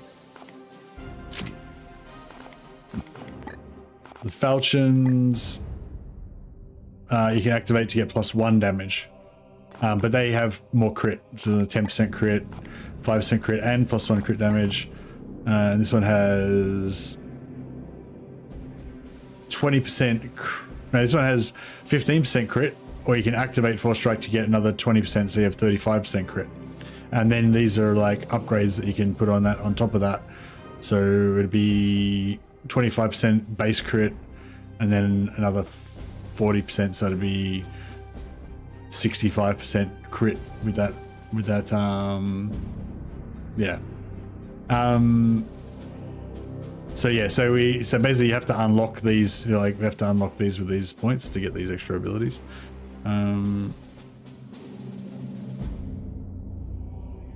Wait. So oh yeah, so there's nothing there at the moment in that slot, basically. Oh, this is Condemnation. Why the fuck have we got Condemnation? You don't start off with Condemnation, do you? This is the this is the falchions I was talking about. When you get a crit, you get +1 action points, which is pretty cool. And then if you have an ability that gives you like extra ability to do autos, maybe you could get with armor and a skill, you can maybe get like 3 autos per turn. And then if you got like that trait that gives you the extra chance of autos happening, and then there's like, that's the low tier version. There is only a low tier version. There is no. You get stronger versions, but the stronger versions don't give you the extra action point. The stronger versions just have the crit and stuff. They don't give you the action point regen. It's only the tier 1 one's the only one that gives you the action point. But yeah, I know that's weird. Like you don't normally start off with Condemnation. Is there like a random, Yeah, I made a video where I went through like every single item in the game. Yeah, I mean, you don't normally start off with this, right? This is like a really rare, really cool item. I don't know. I mean, I'm not sure if I'd actually use it, but if you had all the right stuff for it, like to set it up to make it, because the thing is, later on you'll get like a better set of falchions that has like 30% or 50% base crit, and you can make it up to 90% crit with when you force strike or whatever. So if you need a reliable, and it probably does like 5 damage instead of 4 or whatever, so it's like this has got the ability to potentially, if you had all the right setup, you could get like 3 extra action points if you crit every time or whatever. But it's probably better just to have a better one that's got more crit and doesn't give you the extra action points, So yeah, I don't know. But there's a few items like that where there's like a low tier version of it that's like got something really special and unique like this with the extra action points, and the higher tier versions are like stronger, but they don't do that stuff, There's no, yeah. Anyway, that's an really interesting item. So yeah, there's a lot of unique items that have like specific cool little things that they do. I don't know if do we want to take the crit? I mean, because he could potentially get, it's only 30% crit though. It's not really, I'll just keep with the hammer.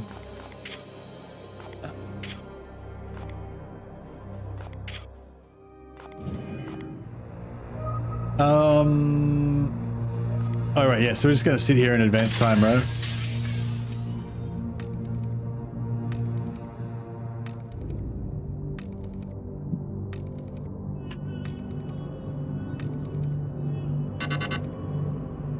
New bloom activity. You put the dual blades on yours? The dual blades are pretty Commander, cool. Our prognosticators have detected this bloom in 3 separate systems. We should examine one of them. Okay, so basically these things only stay around for a certain amount of days.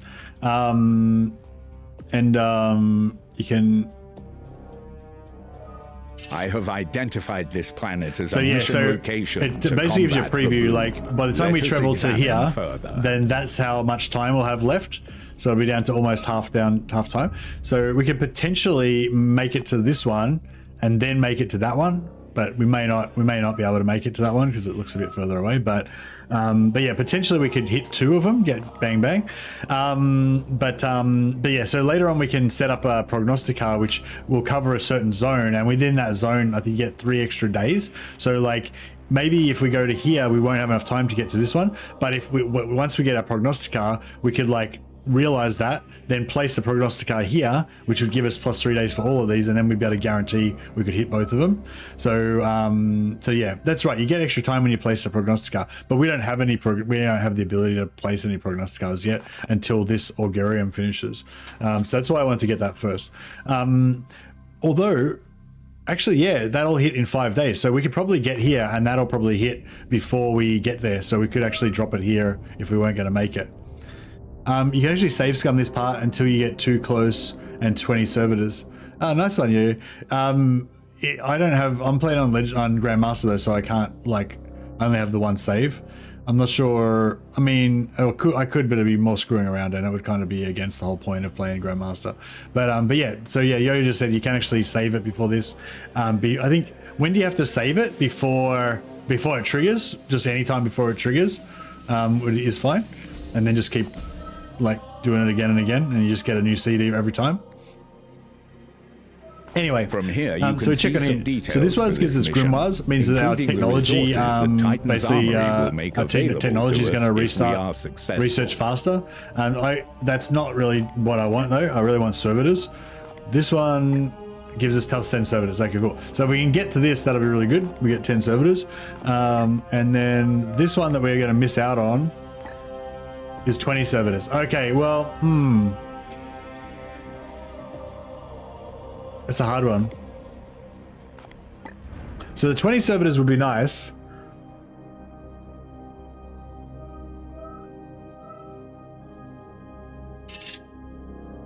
Yeah, so we could go there, but we won't make it to there.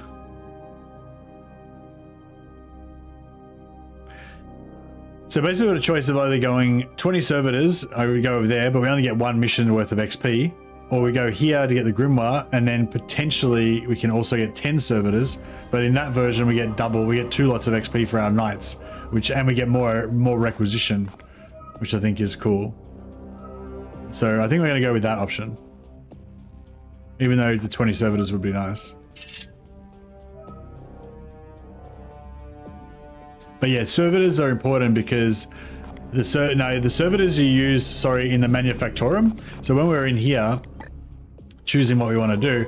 So this one takes only 3 servitors, but if we want to upgrade the plasma reactor, it costs 18 servitors. We've only got 7. So when we get this 10 servitors, we're only going to have 11 total servitors. So then when, you know, like after we finish, because we're going to finish researching this in 5 days. So in 5 days, that's going to be finished. We're going to be ready to do a new project, but we won't have enough servitors to be able to do the plasma reactor. So the only option we're going to have is either go augmentation chamber, which is cheap in servitors, but it's going to waste another 18 days. And that means we're going to have to wait at least another 18 days before we can start doing the plasma reactor. So it's like, yeah, but I mean, that's not necessarily the end of the world or anything, but if you wanted to go plasma reactor first, because the plasma reactor, you have to do that first to unlock kind of like the levels of a bunch of other stuff. One of the things you want to do is plasma reactor and then warp drive, which means that your ship goes faster. So by the combination of having your ship go really fast and having prognosticators giving you extra time to get to the missions means you get more missions on average. But yeah, anyway, that's generally why servitors are desirable. So yeah, so like Yo-Yo said, if we could have reloaded this and got different missions, and we'd maybe got one here that was 20 servitors, and one here that was 10 servitors, and got like 30 servitors, that would be really cool. Like, you know, if these two were closer together or something, that would have been really cool.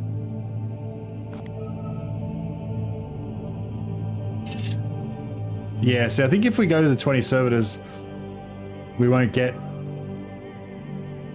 to get back here. Do you reckon I should go for the 20 servitors and skip the XP? I just think going here and here and getting double XP is pretty good. And I think if we go there, even if I put the prognosticator here, I don't think we'll make it back to here in time.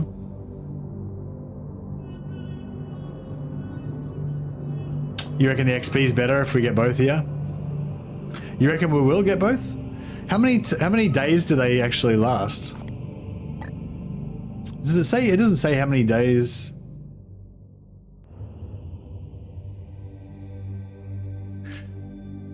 Yeah, like if I knew I was only going to get one, I would go for the max servitors. But if there's a chance of getting two, I kind of want to go for the two because I want to get my my Grey Knights leveled up. How do you tell? I thought there was a way to tell you. I thought there was a way to tell how much travel days it was going to take. XP isn't all that valuable. I mean, yeah, but if you're ahead of the curve in the early missions, it's kind of good.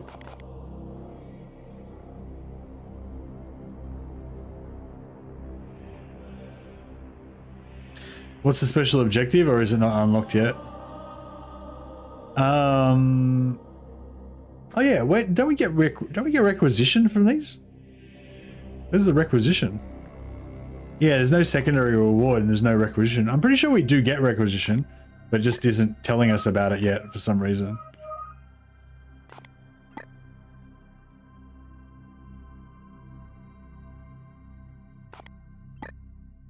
So you reckon we should go for the servitors?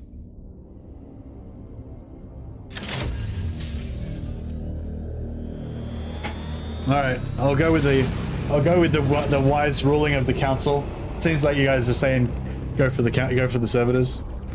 The servitors are good because if this way, like I was saying, now we can go for the engine straight away, and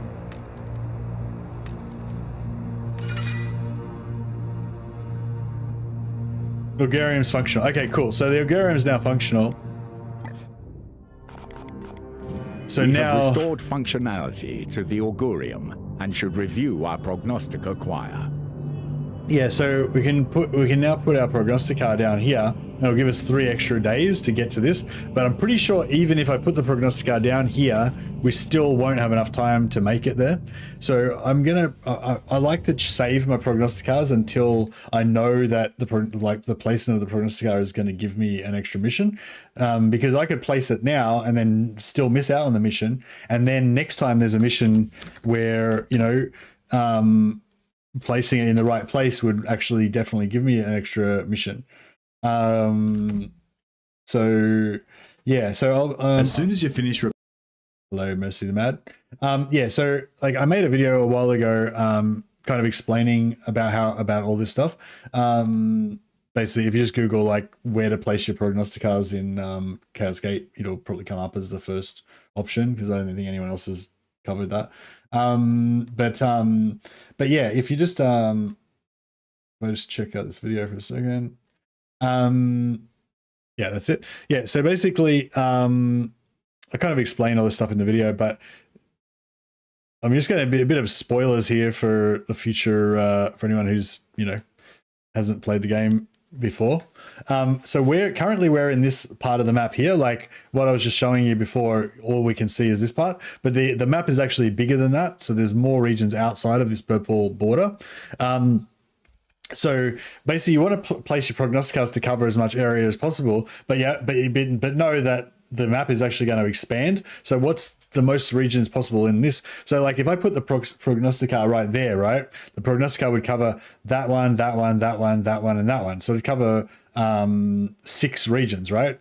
And that might seem like, oh, that's the best, right? And then I could put another one like here, and that would cover 1, 2, 3, 4, 5, 6, you know, blah, blah. But the thing is, that's not the whole picture, right? Because that's only how it is right now. So once you get the full map open, this is like all of the possibilities. So this particular setup here with the yellow, where I put the yellow stars around there, that is one of the setups that gives you the absolute maximum amount of coverage with your prognosticators. Apparently there are a couple of other formulations that you can actually do. So there's basically, this covers everything except for these 2 slots here, right? So there's 2 planets that aren't going to be covered. But yeah, apparently there are some other configurations that you can do. I don't actually know what they are, but I think if you look up my guide, I think somebody put it in the comments. I'll have to check it out sometime. But yeah, so anyway, but yeah, so if you put them in these places, then that's going to be the best, right? So yeah, so basically what I do is, if you go back to the purple border again, this is what we're looking at right now. I usually always put my starting one either here, because that's going to cover 1, 2, 3, 4, 5. It's going to cover 5 planets. I'll get +3 time to complete missions in any of those 5 planets, right? But then also once the map expands, it'll cover this one here. So it'll be 6. So it's a good placement for the map expanded, and it also gives me the maximum benefit right now as well, right? And same with this one, right? So this one gives me 1, 2, 3, 4, 5, 6 right now, and then once the map expands, it gives me another one, it gives me 7. So those 2, I think, are the best ones. This one here you could put as well, but it's eventually going to cover 1, 2, 3, 4, 5, 6. But right now with the map small, it only covers 3, so it's not as valuable. But yeah. So anyway, so yeah, that's just a little how I figure out how to do my prognosticators. Hopefully you guys find that useful. So yeah, so basically what I'm saying is I'm going to go here, and that system there is one of the spots, right? That gives you good coverage stuff. So potentially, if it looks like that will let me hit this, then I'll put it there after I do the mission.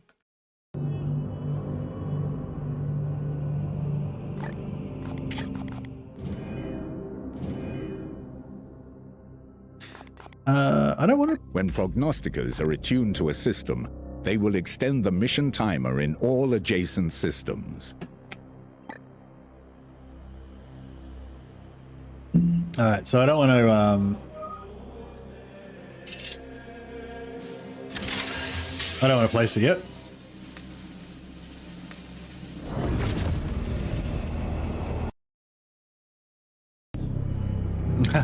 Thanks, mate. Thanks, Paul. Appreciate it, buddy. All right, 20 servitor reward. Pretty good.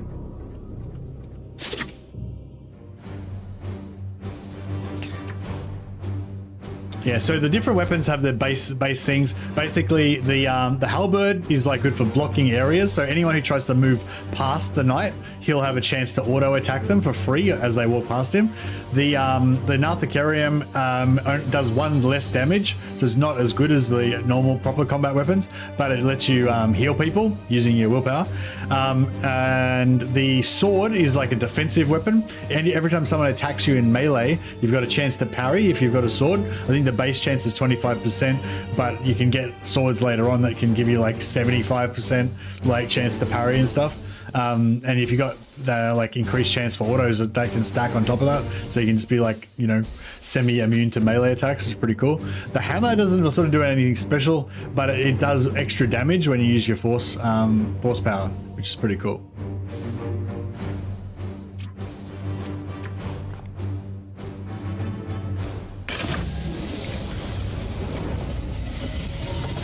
I am the hammer.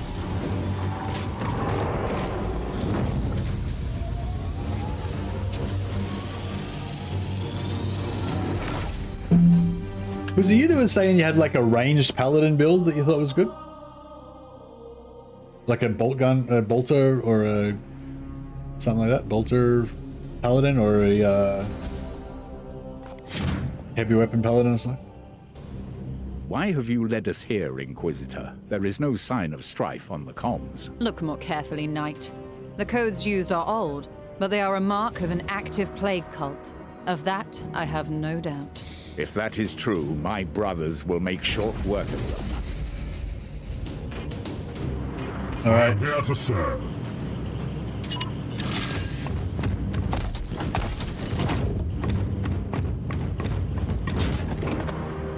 And this mission, the enemies are around here, and they're going to come through here. Moving out. Steady and surely we hunt them.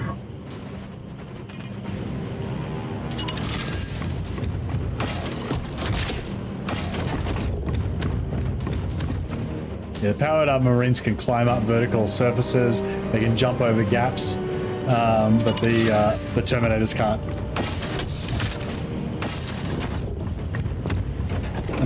Imagine spending servitors upgrading your ship's speed when you could just paint it red. We're not orcs. That doesn't work. That's painting shit red doesn't work for unless you're an orc. I give command. Chaos stirs within the shadows.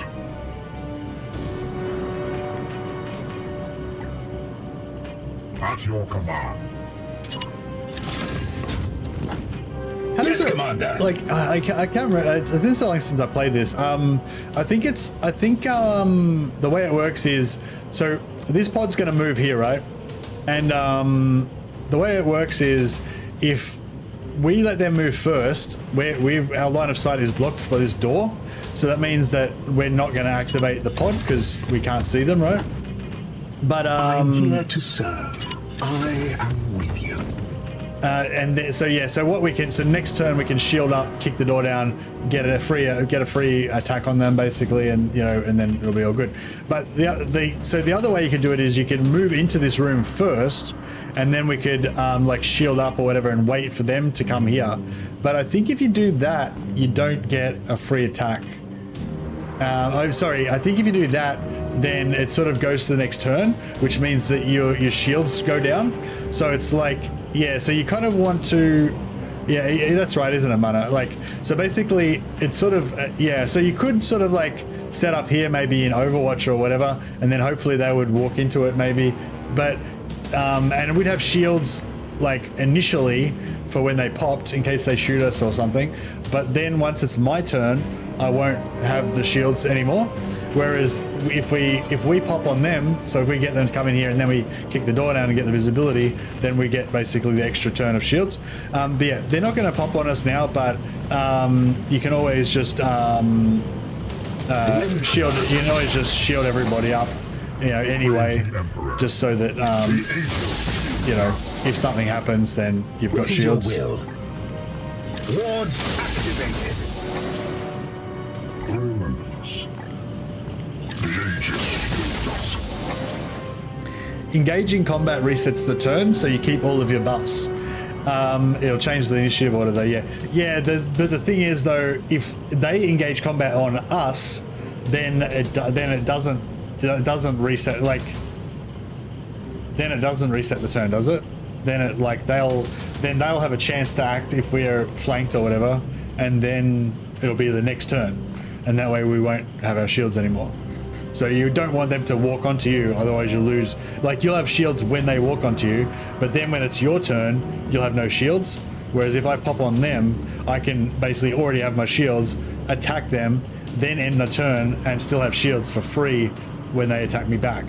You know what I mean? So that's how it works, isn't it?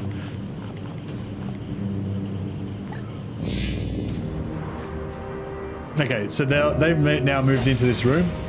So now we can pre-shield. Yeah, we'll have their shields if they get an attack off, but we won't have our shields like for the next turn sort of thing. Yeah. You always want to initiate the combat yourself. Exactly. Yeah. At your service. Yeah, I mean, I can imagine maybe. The Aegis shields us. Actually, no. Actually, does Overwatch even work? Does Overwatch even work if they initiate? I can't remember now.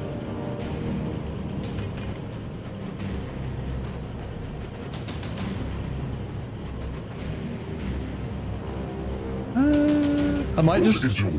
We'll send in Iolanthus first, I think.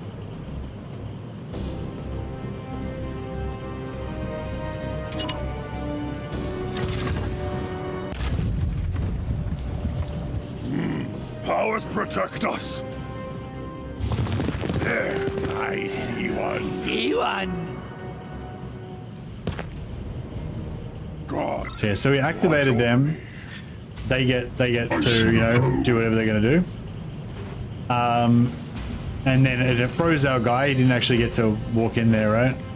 But we've still got all of our action points, and we've got our shields on and everything, so that's cool.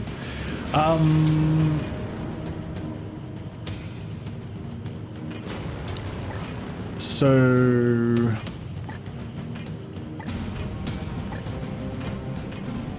I usually try to like blow up this explosive and like kill these guys at the same time or whatever.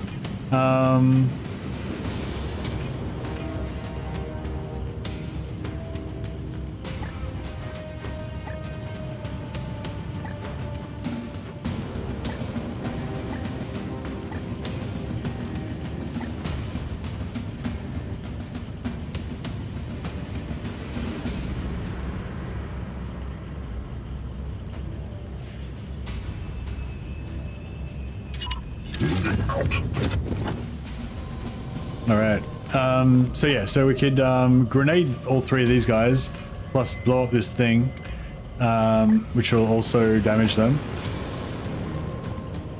So you can sort of tell that's gonna like kind of over half kill him, less than half kill him. These heavies have more hit points. That guy's gonna be over half killed. We cancel that though. So then if we throw a grenade, then you can see that these two guys with less hit points, they're probably going to instantly die. That guy's not going to die though. I'll give it a shot.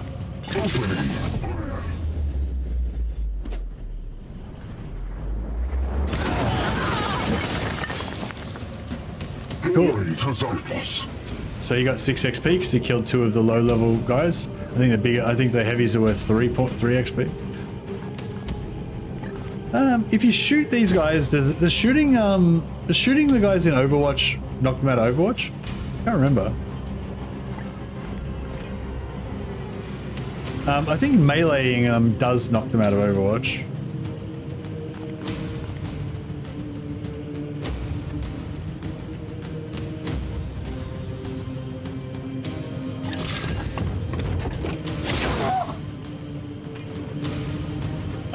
Cool thing about walking next to them like this is they quite often want, because they've got a ranged attack, they quite often want to like move away and sort of move to another position to shoot. And if they move, then they'll get automatically attacked by this guy. So this guy's kind of dead now, right? He might do a bit of an attack on him, but he's got armor up and everything, so it's not really a big deal. So basically, you know, if I run out of action points, I can just consider this guy already dead because he's going to kill him with his auto attack. My blade is ever ready. Here to serve.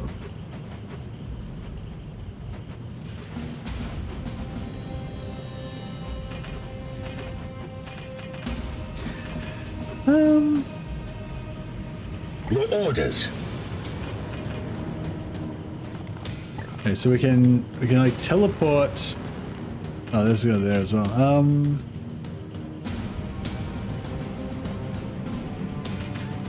So that guy's got no cover, so that's cool, I guess. Unleash me.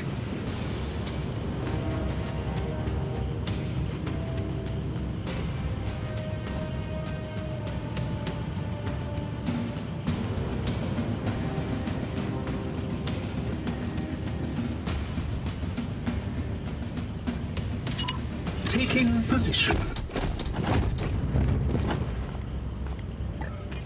Yeah, so we can shoot him. I feel like we've still got too many guys left alive, though. Hey.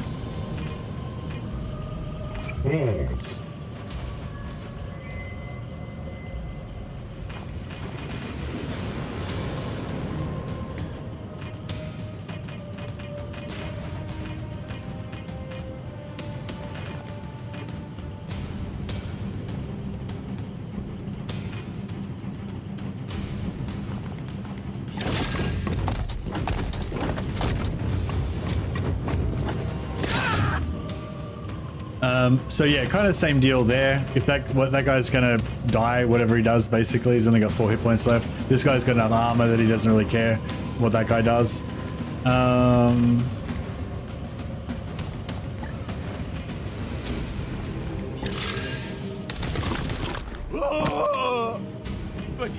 of the chosen! But he was one of the chosen.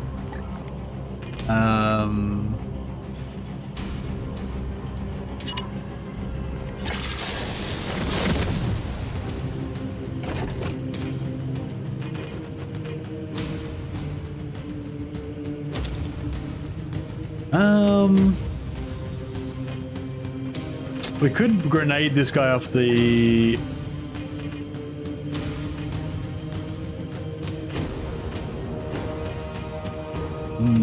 Yeah, we can't really knock him off, unfortunately.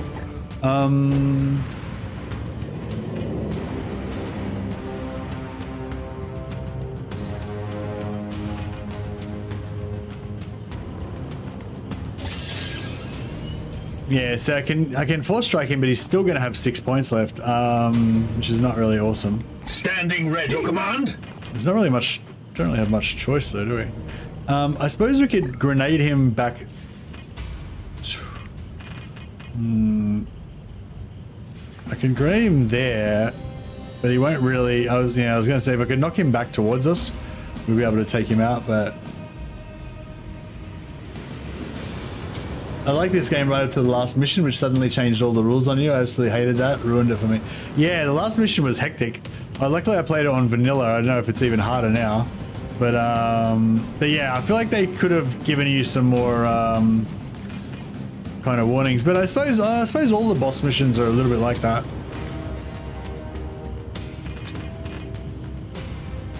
Well, actually, if I grenade this, will it blow the wall up? It will blow the wall up, won't it?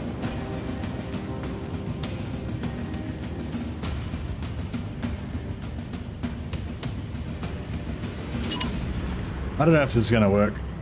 No, it's not going to work. Yeah, there's nothing I can really do about this guy, is there? I'll see if maybe we'll knock him off. I don't think he will, but he did knock off. Oh, but he survived. The foe bleeds. God damn, he survived. Oh no, well I managed to knock him off from there, so that was what I was trying to achieve. But yeah. What's he gonna do? Is he gonna come back up, or I don't know if he will. I could throw another grenade. Oh yeah, I could throw a grenade, then I could almost throw another grenade and like knock him off.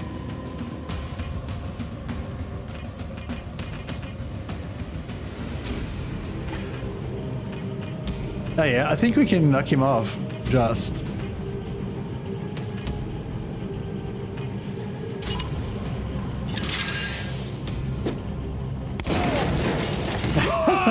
Huzzah! Alright. That was a bit of a waste of grenades, but at least we got a perfect one with no damage, so it was all good.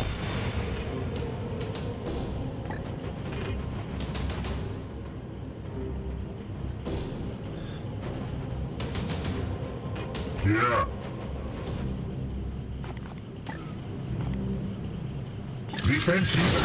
Alright, I'm gonna shield everybody up and then the Emperor creep forward. At your service. The Emperor protects. The Emperor lights our path. The Aegis shields us. Mana just said let the warp surge happen before we engage. So once this gets up to 100, then you get like a random chaos event essentially happens. Storm. Standing ready. Ready to serve. More horrors invade our realm. Your command.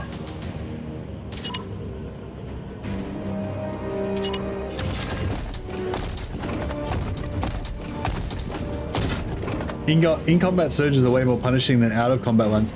Oh, what do you mean by that? Do you mean that having the surge happen when you're in combat is worse than out of combat, or do you mean that there's actually different classes of surges that only happen when you're in combat? Yes, Commander.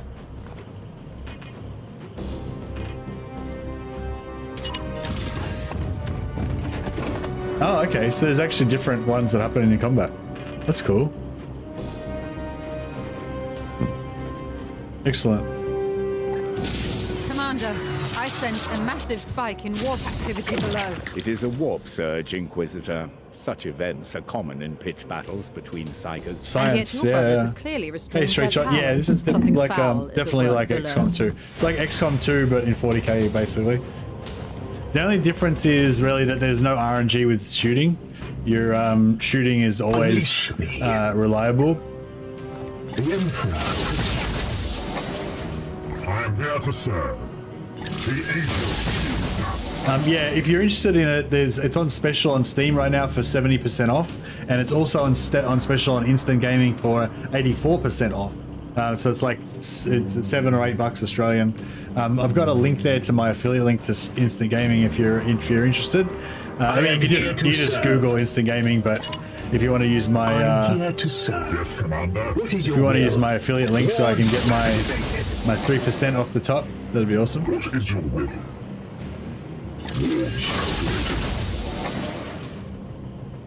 My blade is yours. Okay, so they've moved. Moving swiftly. There is corruption brooding Okay, here. beautiful. So they're going to stay in that. They're not going to move.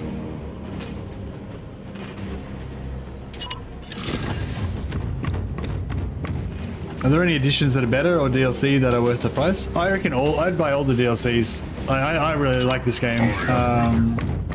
But the Assassin one's really good. The Adeptus Mechanicus one, I don't know, they're both, I don't know, yeah, I'd get the whole thing, yeah. Buy everything, yeah. It's only 2 DLCs, isn't it? There's the Adeptus Mechanicus one that gives you the Space Marine Dreadnought as well, and gives you Tech Marines, and then there's the Assassin one that gives you the 4 different types of Assassins, and I think both of them add extra events or whatever. The Aegis shields us. At your command. Defensive action. Your orders. The Emperor protects. Standing ready. The Emperor protects. The special edition which gives you some stuff. Oh, okay. What is your will? The DLC makes the game harder. Yeah, that's true. The DLC does make the game harder as well. I think you can turn off. You turn off the DLC though, Kaya? So if we count squares again, so it's like 15 squares to be like 1, 2, 3, 4, 5, 6, 7, 8, 9, 10, 11, 12, 13, 14, 15. So yeah, so as long as we stay behind here, we'll probably be all right. As you will. Your command?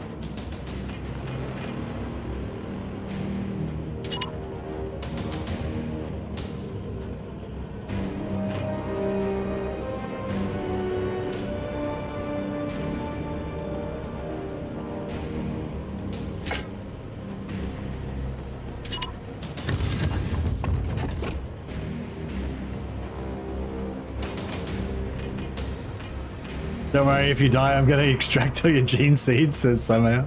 Nice.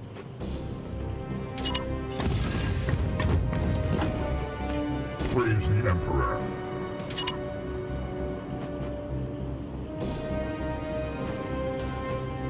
I stand. Your orders? I think we might be able to get away with going up to here, but not sure. Yeah, we got away with it. All right, cool. This guy can move up to there. Yeah. As ordered.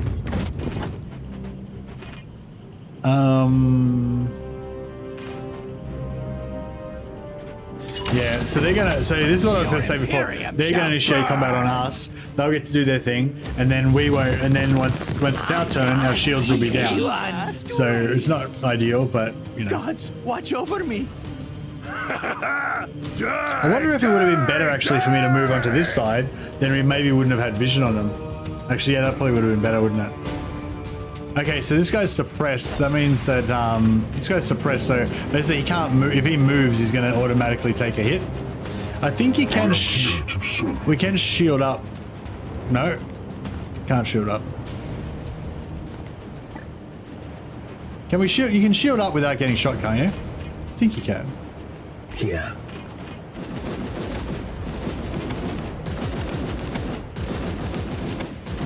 Yeah, yeah.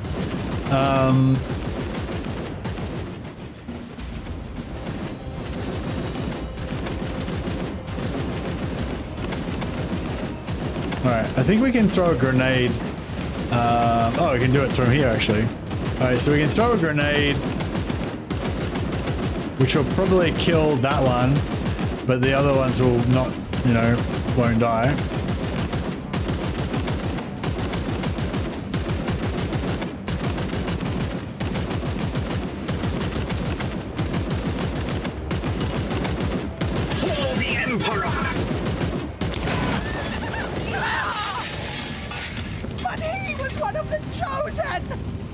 But he was one of the chosen. Nice. So apparently he was not blessed. He was not blessed by the gods. All right, we got one more grenade.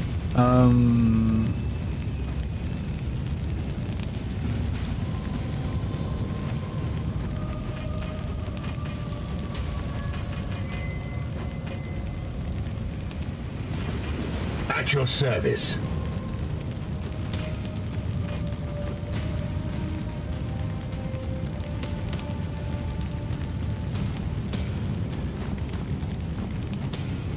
So we could kill him in melee if we wanted to, and then shoot somebody afterwards, or put a shield on. Actually, oh no, he can't do it. The Emperor lights our path. I suppose he could shoot him. We won't quite die. Hey guys, blessed are our arms, yeah.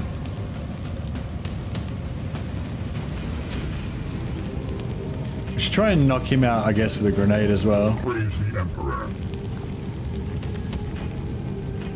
My blade is ever ready.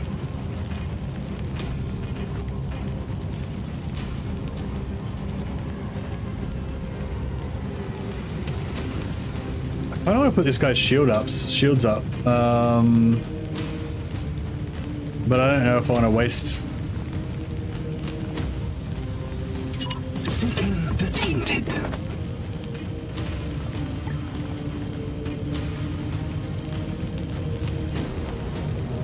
I am hit. Foe wounded. I am here to serve.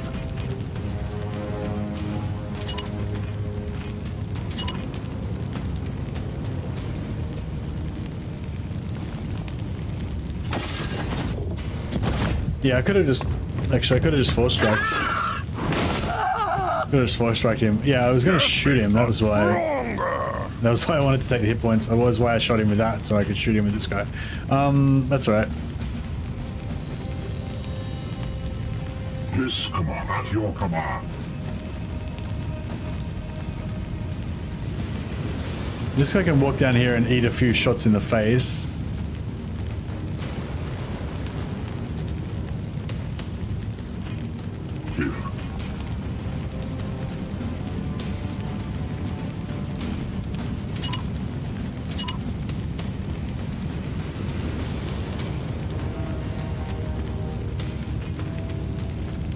We could kill him with that,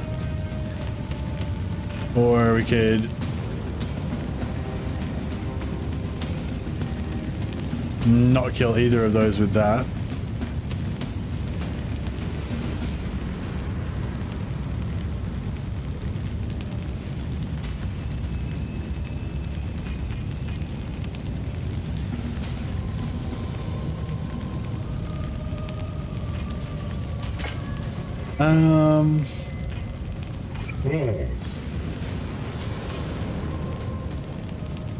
What is your will? Yeah, alright. We'll do this. We'll do this.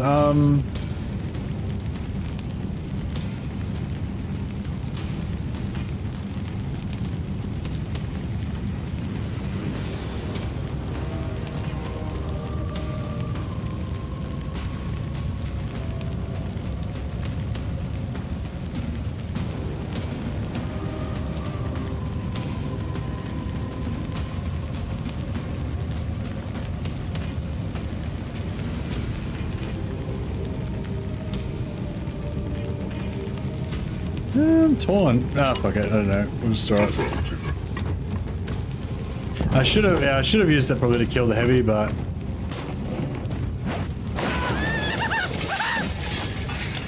The foe bleeds.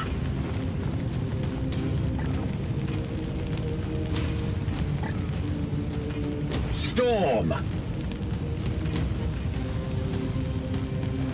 Your orders, ready to serve. I was hoping I was going to be able to grenade both of those guys, but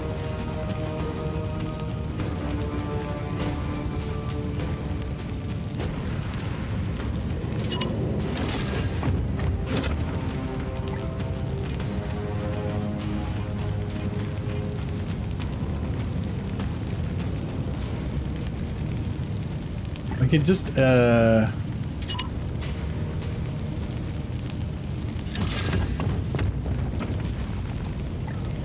think we can potentially kill both of these guys, maybe, but maybe not. We gotta try it.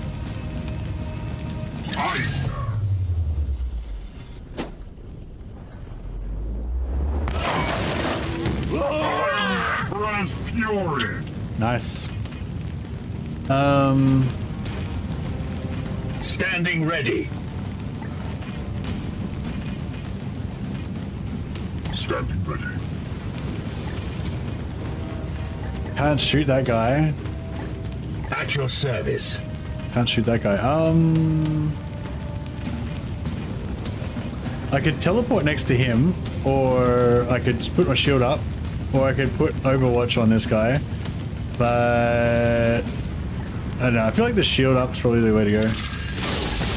We just might just tank them. Just tank him for a turn. He's probably going to shoot this guy, I guess, but there's not much else we can do. Nah, yeah, I think this guy's going to get shot in the face a bit. Die! Die! Die! Fall, monster!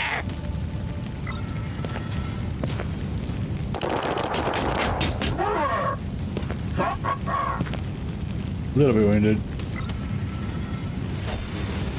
A dwarf main at heart, yeah, that's it. I am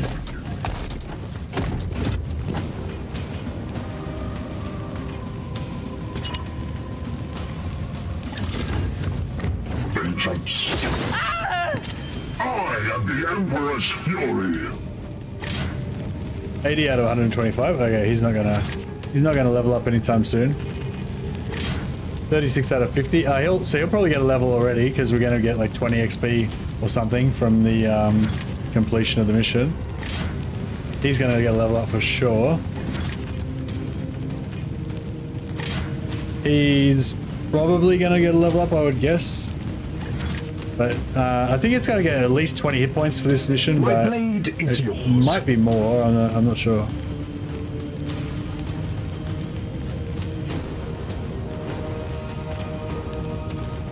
Nah, I can't really get over there.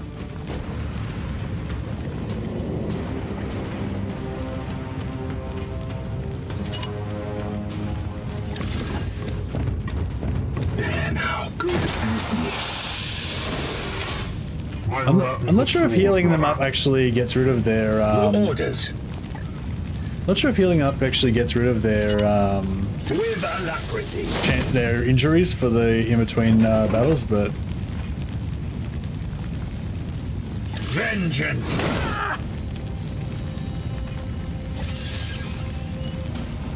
Down! All enemies have been cleansed. Good nice. work, Cleansed. Commander.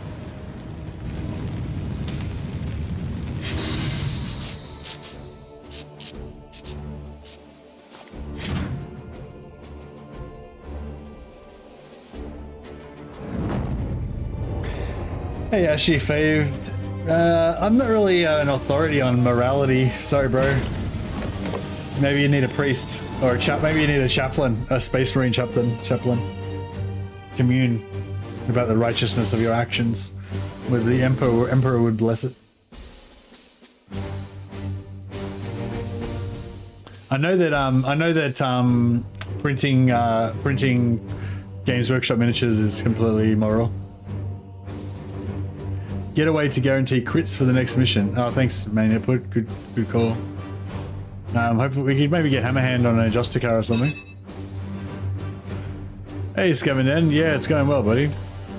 We're killing it. We managed to do the first mission without getting any hideous wounds. I'm really enjoying this double grenades on the Interceptor because he's got that positioning. Yeah, I reckon we should go Hammerhand so we can steal some. Is the next one where we got to steal a seed? Hammerhand's cool, but I mean I usually go for the teleport swap and the teleport strike as fast as I can get it.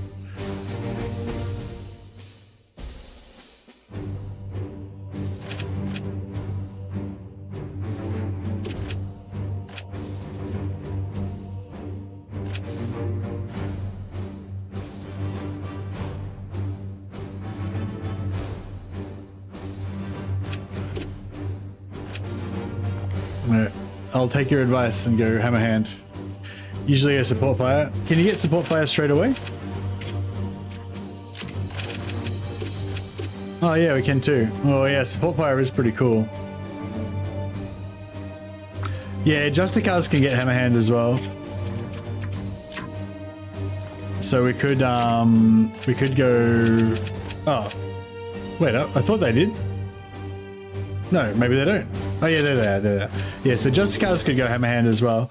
Although I don't really like to go Hammerhand. I like to go for Honor the Chapter first.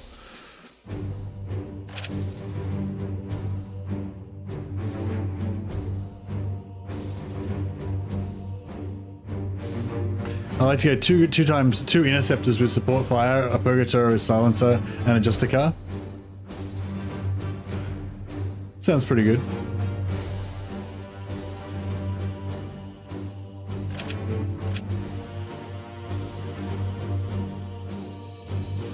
I'm not sure if I want to sacrifice for Hammerhand.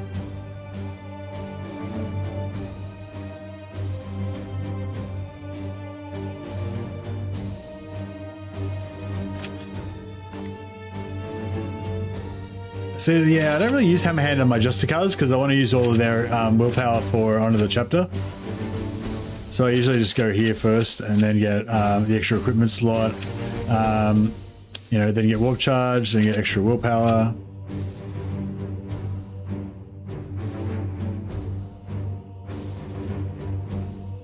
Yeah. You don't really need to crit, do you? What's the crit for? Just to collect the seeds? We don't really care about the seeds, do we?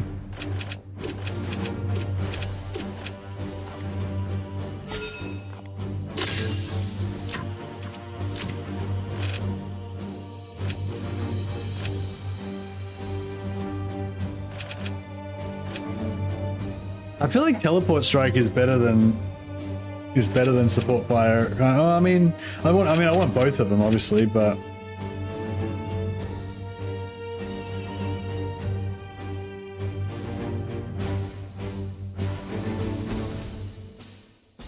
yeah, I was going to get the extra initiative after I got Honor the Chapter. Extra willpower, sorry.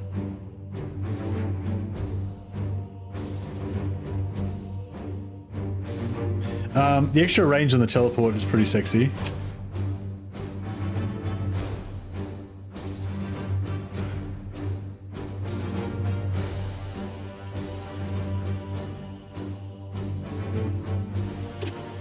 All right, let's do it. My plan was to go for much support fire, so if we're going to go for it, we better go for it. Yeah, I think I will get Hammerhand, but I'm just going to go for the Honor the Chapter first because I really like that ability.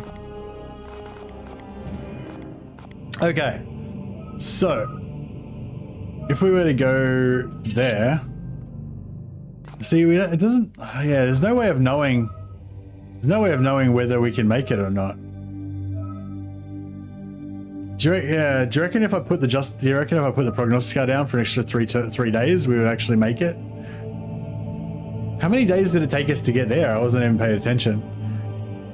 Oh, it was over 5 days. Yeah, it was over 5 days to get there, right? So it's probably like 6 days to get there, or more. Maybe 7 days. So here is going to be like 7 days. So yeah, we aren't going to make it. It will be like still like 2 days short, right? Yeah, so I'm gonna save my yeah, thanks, Yo-Yo. Yeah, I'm gonna save my prognosticar for a time when it's actually gonna work. All right. So now we've got 27 servitors. So we could either go for the augmentation chamber, only costs 3 servitors, but it locks us in for 18 days, so we can't do anything else. Or we can go for the plasma reactor, also 18 days and 18 servitors, but then that unlocks, that gets us on towards warp drive, so we get more speed. So I think I'm going to go for that this time. I mean, another way to look at it is that if we get the augmentation chamber earlier, then that means we're going to have more days where we can get extra servitors. But it's only like a small amount of servitors, and I feel like the extra servitors that you potentially get from not missing out on a mission is even better.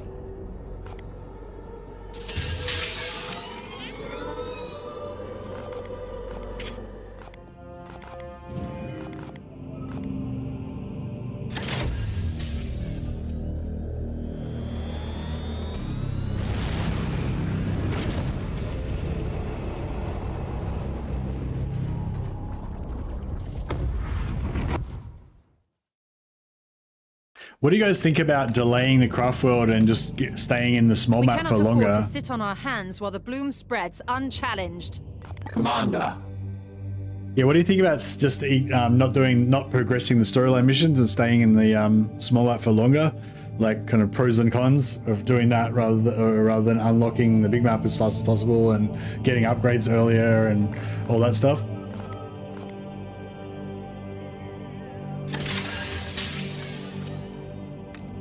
But you can only farm green seeds though, right? So you end up with like 50 green seeds, and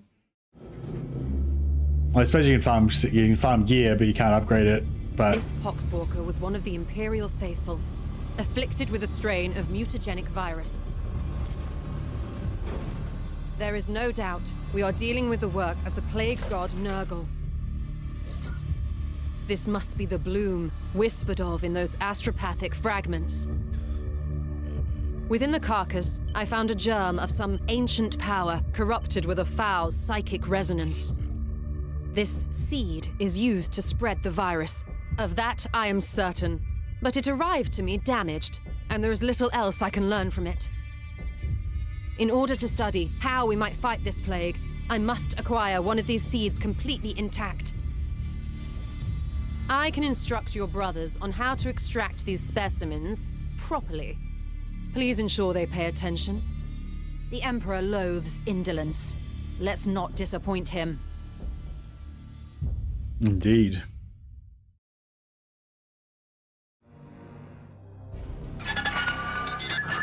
This is Inquisitor Cartha Vakir of the Ordo Malleus. I am alumnus of Evixia Danica. Access code Clarion Magenta 111721. I require immediate response from Titan. This is Grandmaster Vardan Kai responding, Inquisitor. This act borders on heresy.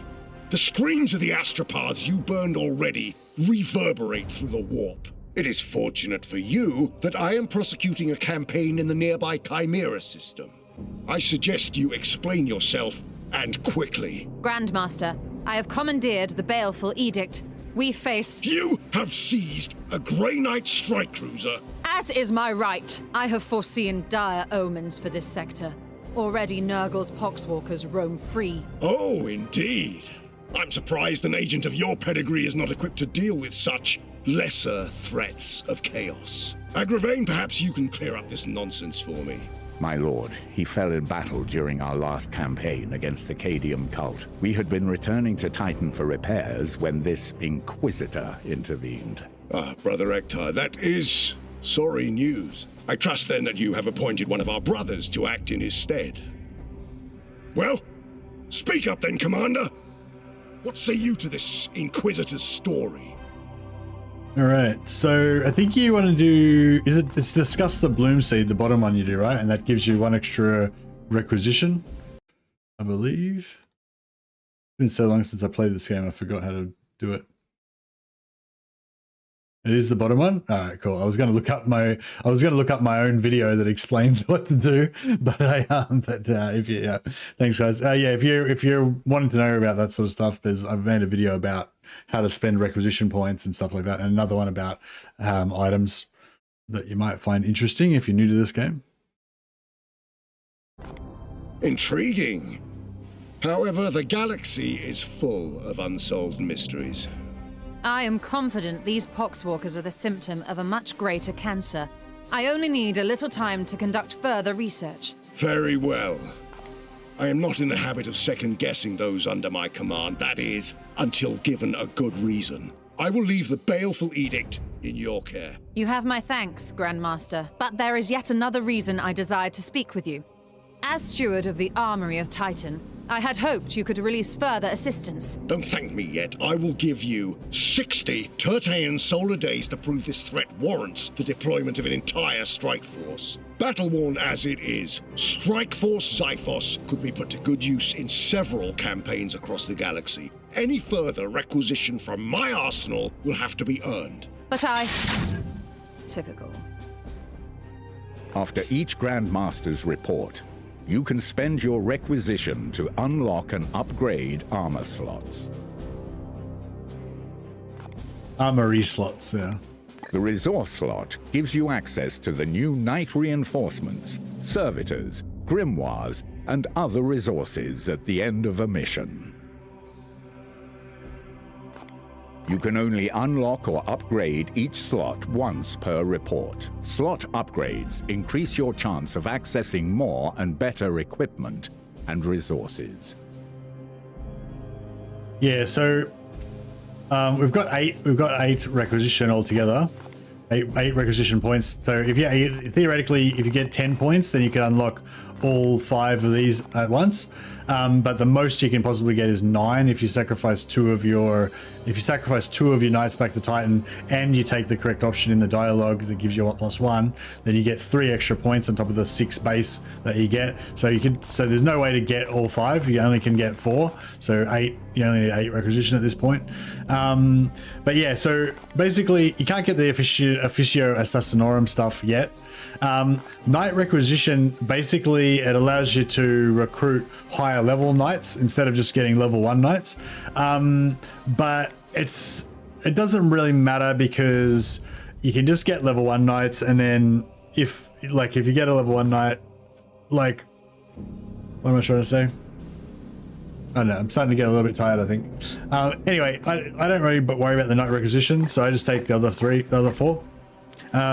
So the reason why, I try to get all 4 every single time, because you can't unlock the next level until the previous level is unlocked, right? So if I don't do that one, then next month, I think it's every 90 days, is it, or whenever it is, next time the Grandmaster comes again, this will happen every so often. He'll come and he'll give you he'll rouse on you for doing a crappy job and have a go at the Inquisitor and stuff, and then you'll get to go back to the armory and put more points in. But so if those 2 I haven't spent on, then next time when I comes around, I'll only be able to put them up to level 2, whereas these ones will all be up to level 3. So it's you never get that chance back to upgrade. This is the first Grandmaster report, and I'm never going to get to do the first Grandmaster report again, so this is my only chance basically. So it's not a huge deal, but you'll basically be 1 level behind. So what this means is if I go for this ranged rank 1, then it means that I if I don't have this ticked, then I have never. So that means I can never get tier 1 items, never get tier 2, never get tier 3. If I upgrade it, that means I can never get tier 2 or 3, but I can get tier 1. This is rewards that are offered at the end of missions. And then once I upgrade it again, it'll change from always never to usually rarely, never, or whatever. And like as you go up, like yeah, you get higher and higher level stuff. I think once you get to level 4, if you want to loot tier 1 stuff, you have to stop, I think, at tier 4. If you go to tier 5, then you'll never get offered tier 1 stuff ever again. It'll be like rarely 2, usually 3 once you go up to rank 5 in one of these. So you basically want to go up as fast as you can until you get to tier 4, and then you maybe want to stop if you want to loot every single item in the game, including all the tier 1 stuff or whatever, you know. But yeah, anyways, that's my kind of thoughts on it. But I made a couple of videos about that stuff too, if you want to hear more about that.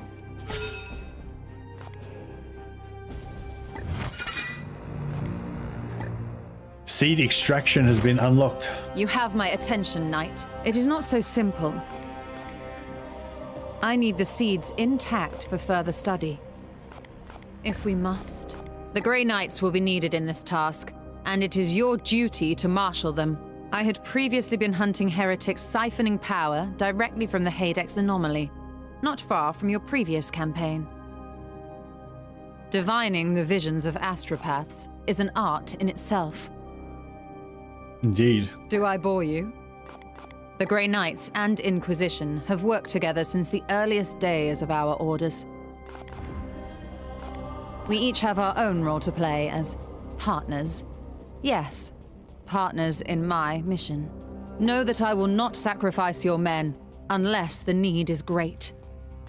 If we must, my research beckons. It's reassuring that she'll only sacrifice me if the need is great. I feel like she needs to bulk up. She's not beastly enough.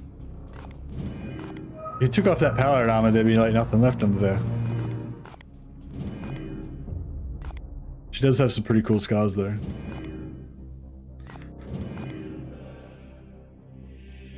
Augmentation, oh yeah.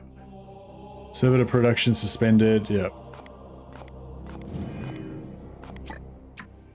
Cool. So yeah, so if we had put that point into knights, then we'd be able to recruit knights from here. So this guy Taurus, oh no, we can do this anyway, can't we? Yeah, no, sorry, no, that's not right. Yeah, so if we had some requisition, we could recruit some dudes from here. But no, that the level thing is basically all about the mission rewards that we get after a mission. So we have to advance the timeline to actually get some more missions. This is besides a clear violation of communication protocol, you mean? Arcane talismans as catalysts for corruption are scarcely a novelty to us Knights of Titan. The Grandmaster will weigh our value to this campaign. Perhaps there's some piece to this puzzle we do not yet see. Certainly, all tech priests are eccentric in their own way. There is no being I trust more to look after the Baleful Edict. Her competence is beyond question. Ancient, yes, assuredly.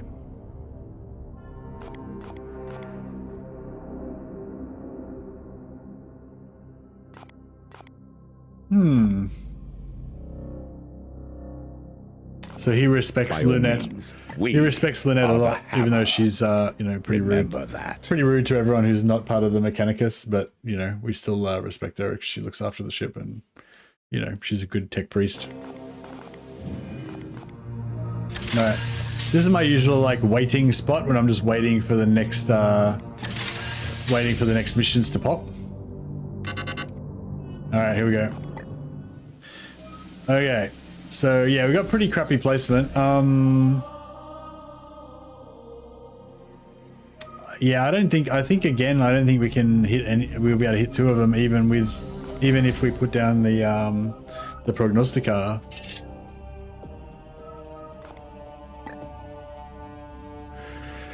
So this one gives us 10 servitors. Kill 8 enemies with ranged weapons. That's an easy one. So we get 3 requisition out of that. So that's pretty good. As far as rewards go, I don't really care that much about the level 1 rewards necessarily, unless they're grenades. Because with the grenades, like with a lot of the stuff, like you get a better, like you can unlock level 1 but the level 2 and 3 ones are like better basically. And with grenades, that's the same. That's true as well. If I get like a tier 1 grenade, it's going to be pretty crap. Whereas if I get a tier 3 grenade, it's going to be better. And once I unlock the tier 3 grenade, every single Marine gets access to those grenades, and it replaces all lower tier grenades. So essentially, if I spend a requisition on a tier 1 grenade, it's kind of wasted, because eventually I'm going to spend requisition on tier 3 grenade that's going to wipe out that tier 1 grenade. I won't use it anymore, right?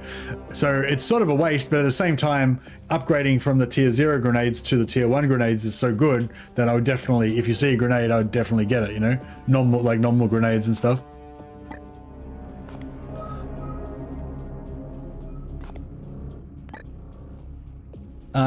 Win a mission with no critical injuries.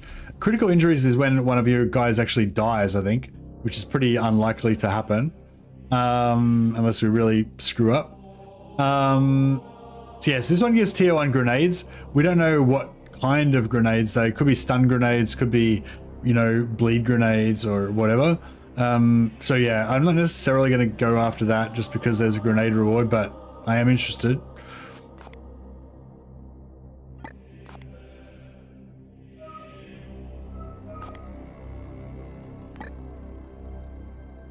Win a mission without any mastercrafted melee weapons. That's easy. It rewards grimoires though. I don't really care about grimoires at this point. Grimoires unlocks the technology faster, which kind of advances the game faster, but only, well, it gives you the ability to advance the game faster, but you don't necessarily have to do the missions. You can stall. Tier 1 equipment. There's some tier 1 equipment where there's no higher level version of it. I can't remember very specifically which ones, but yeah, you can watch my video about. I got a video called like all weapons and war gear or something like that for Chaoscape. There's a couple of war gears that are level 1 that there's no higher level. They're like unique. There's like the hood and something else. I think it's the shield hood and something else. So war gear is cool, but generally war gear is the same thing. Like you get the lower tier war gear, it's kind of shit, and then you're gonna like later on upgrade to the higher tier war gear that's gonna basically just replace the lower tier one. With armor and stuff, it's a bit different. Like you might get a lower tier and a higher tier version of the armor, but you'll still have the lower tier one. So you can, so one of your knights can wear the low tier one, and one knights can wear the high tier one. So there's still some value, but generally the low tier items, low tier armor and weapons, you know, I try not to spend much on them usually because they're generally not, you know, that great or whatever. Anyway, I think we'll go for the servitor one, and then we'll hope that we can drop a prognosticar. Yeah, yeah, no, we're not going to be able to hit that, are we? Oh, maybe. Oh, I don't know, maybe. You reckon we'll be able to hit that and then hit that? Like from there to there? It's like maybe. Maybe. So it's day 35.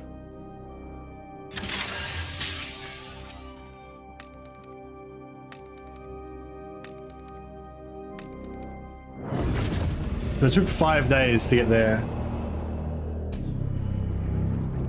So it's so whatever the bar says now, that's 5 days gone. So we'll be able to estimate how many days we've got left, I think. Glorious deeds are optional objectives that add risk to a mission, but grant requisition rewards on success. You must choose whether to accept before beginning the mission. So we've got to make sure that we kill 8 enemies with ranged weapons. Shouldn't be too hard, just got to remember to actually do it. But that means that you don't necessarily want to kill like 3 enemies at once with a grenade and an explosion, because then, you know, you miss out on your ranged skills.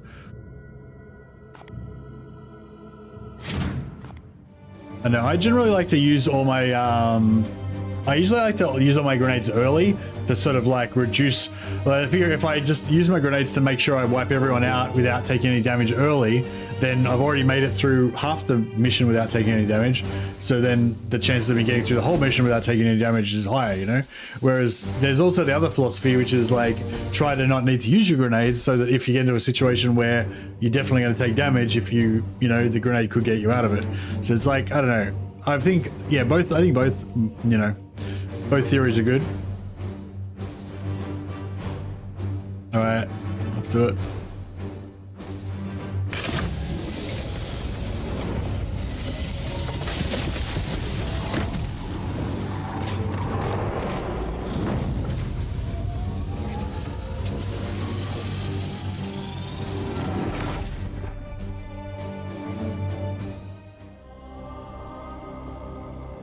I wouldn't mind getting another interceptor as well. Do you know how to have a lot of talents and augmetics? Hey, Liducan. Yeah, I'm not really that into augmetics. I kind of feel like they're a bit of a waste of time, and they it's too much screwing around, like killing your dudes and then having them come back and everything. And it kind of like ruins my immersion. Like I don't know. Like I've never really done that. Like gotten to that point where you like just play a super long campaign and just keep killing your dudes over and over again so you can get the augmetics and all this sort of stuff. But yeah, basically there's a trait that you can get called Deathless or something, where basically it means that you don't need to use resilience to survive. Like your guy will basically just never die. And then you can make him have heaps of augmetics basically and just kill him over and over again. And then you can also kill other Marines and then basically recycle their soul or whatever, and it gives you skill points that you can use on your other Space Marines. So yeah, so basically you could get a Deathless guy, give him heaps of augmetics, then kill other dudes and give their souls to him or sort of thing. But yeah, it's kind of, I don't know, I don't really get into that stuff too much though. Are all DLCs worth it? Hey, Gizmo. Yeah, I mean, I love this game, and you know, so in my opinion, like if you would want to buy everything for it so you can have, you know, full access to everything in the game, you know. But I mean, my favorite parts of the game are probably more the vanilla parts, not so much the DLC, but the DLCs are good as well. Like and they add extra content, so your campaign's going to be more interesting, have more different types of missions. They also make it harder, but you can disable the DLC missions if you don't want it to be harder. But yeah, one DLC gives you a Space Marine Dreadnought that you can only use in special missions. You can't use it all the time, and it also but at the same time, it also gives you access to Tech Marines, which are like a special type of Grey Knight that can use servitors and do some cool stuff. I wouldn't say they're super powerful, but like they're like different, something different that you can use that's cool, you know. The Assassins are super powerful. Like the Assassins are super powerful, and they let you do some really cool builds that you wouldn't otherwise be able to do. I mean, I kind of prefer the aesthetic of just the straight up Grey Knights, like just going full squads of Grey Knights. It looks cool. But the Assassins are cool as well, like because they're these like little dudes in black leotards. So it kind of makes the Space Marines look even bigger. If you have like 3 Grey Knights in Terminator armor and then this like tiny little black assassin in between them, it just makes them look like, you know, it looks cool. Special edition gives you a playable character and a soundtrack, which is arguably skippable. Yeah, I wouldn't bother with the special edition. I don't like the special character. I don't use him. But yeah, if you kind of love the game and you want everything you can possibly have for it, then sure, go for it, you know. Kill leveled up guys gives extra skill points. So really, any run you play, all you guys can have all skills. Yeah, for sure. I suppose that's a good thing about going for the high level knights, so you can get higher level knights to kill, so you can recycle their skill points. Following the battle underway here. Our goal, Commander, is a rapid intervention and strike. Extract or destroy the foul seeds below before they take root.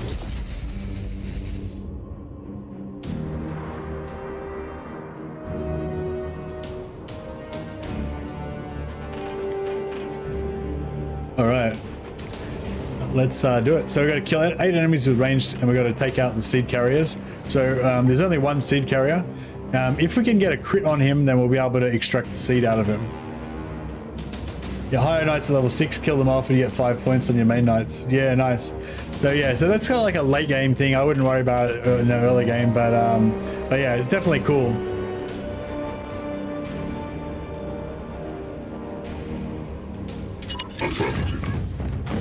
Close. Continue. If flamethrower hurts your knights, so just burn them at the end. Nice. Sometimes I like to try to risk it to get a bit closer to the enemies before I, you know, at the start. But it's generally better just to play it safe and always shield up your full squad every turn. So you can just go tab to the next guy, then press the numbers 3 for shield, then spacebar to activate. Your command. Tab 3 space. Now you can just go through all your knights and charge them up. Yes, command. The Emperor lights our path. Yeah. I am here to serve. I am here to Praise serve. the Emperor. Yes, Commander. Standing ready. At your service. Unleash me. At your command. Yes, Commander. Standing ready.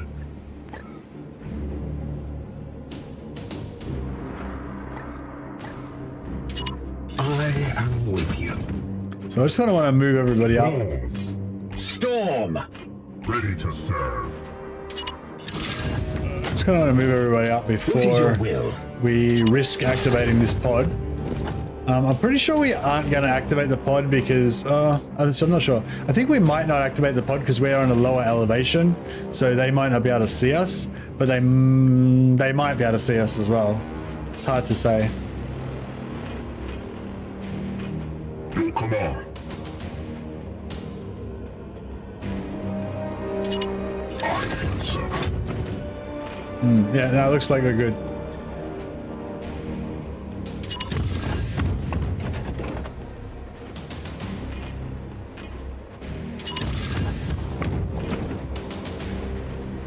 At once. Are all the DLCs on special at the moment as well?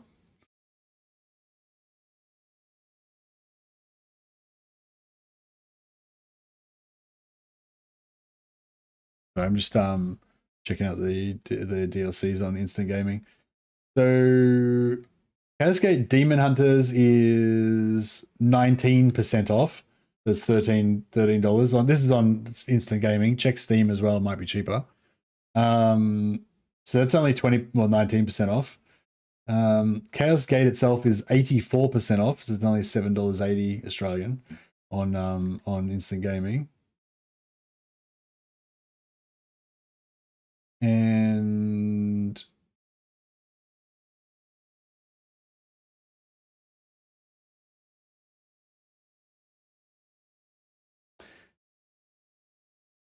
my Duty Eternal, the DLC for the Tech Marines is only 18% off, so it's like $14 Australian. But yeah, so just check. I've got my Instant Gaming affiliate link in the chat there. If you want to use that, appreciate it. Gives me a couple of dollars or cents, perhaps. but also always check Steam, see if you get a cheaper deal there as well. Main output said it's €30 for the lot on Steam. So yeah, just check, see what you want, compare it on Steam. If you're going to buy it from Instant Gaming, make sure you choose the Steam key if you want it on Steam.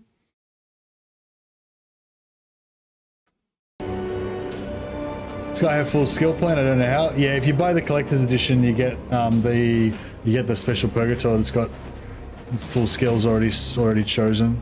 Wards in heart. Standing ready. Is it the Castellan you're talking about? Here. The Aegis shields us. Has he got a big burn? Has he got a big fire sword? I am here to serve. All right.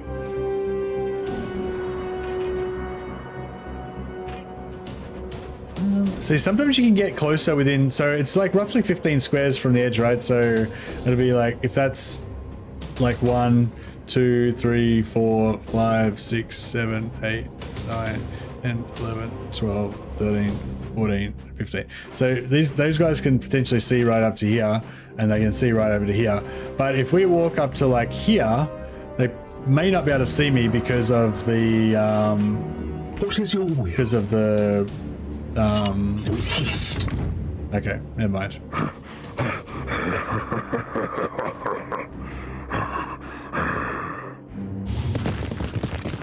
I will just see one. Just wait. Brothers, stand ready. Okay, so these guys we've got to kind of pay attention to a little bit. So if you like, check out this guy. So he's like the boss of this little squad. He's a pretty hideous mutant with eyeballs on his stomach, but he's got this unstable explode thing. So basically when he dies, he's going to explode. Pestilential explosion. When he reduced to 0 HP or mutated, the bloated poxwalker explodes over area 3, afflicts plagued for 2 turns. So that's like a poison basically that'll be on us if we get hit by it. All poxwalkers in the area again +2 max health as well. So we don't want to kill him while he's standing with a bunch of other dudes, otherwise he'll buff all of them. He's immune to plague, death wish. He becomes enraged at low health. He can strike for 4 damage. He can do a groan ability that raises up to 4 corpses in the area. They come back to life as groaned poxwalkers. Groaned poxwalkers are kind of like summons. They don't give you any XP, I don't think.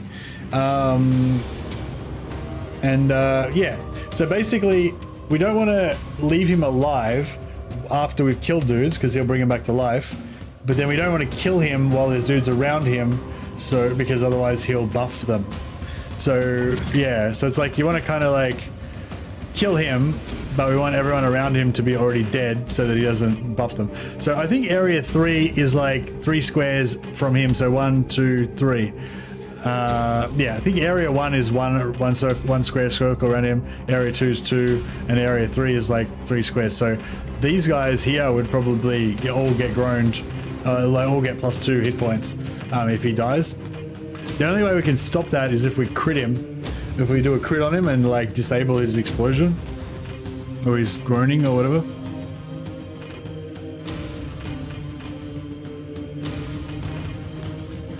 Another thing we can do is grenade the other dudes away from him and then shoot him.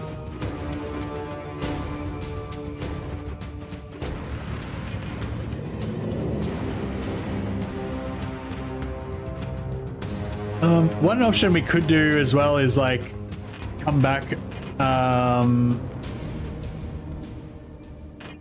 One option we could do is to like kind of come back and auto Overwatch. You know, like just wait for them to come for us. But we don't necessarily know which direction they're going to come and stuff, so.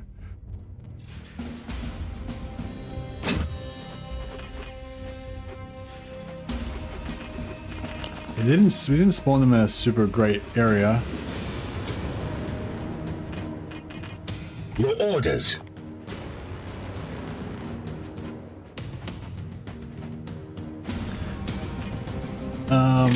So these guys have 5 movement, and they have... How many action points do they get? They get 3 action points, or they only get 2?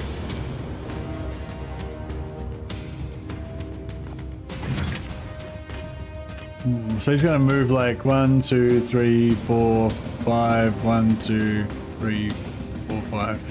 Yeah, is it 2 or 3 action points they get? I can't remember.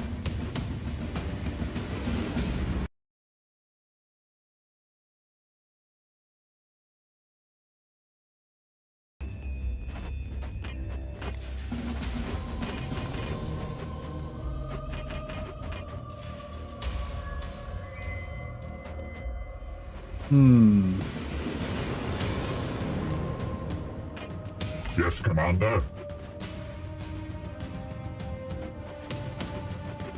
Yeah, I kind of want to sit back and Overwatch these guys, I think.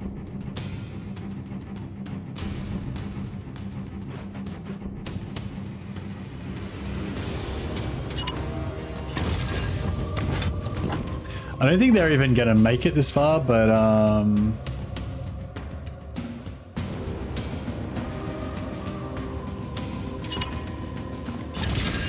Once, Commander. Oh crap. Yeah, you got to watch out for that. If you're behind hard cover and your radius of your Overwatch touches the hard cover, your guy kind of like steps out from behind it, which is pretty shit. But it is what it is. So if I do this, if I do the Overwatch straight that way, it's fine. But there you go. See, as soon as I go that too far, we'll have to step out.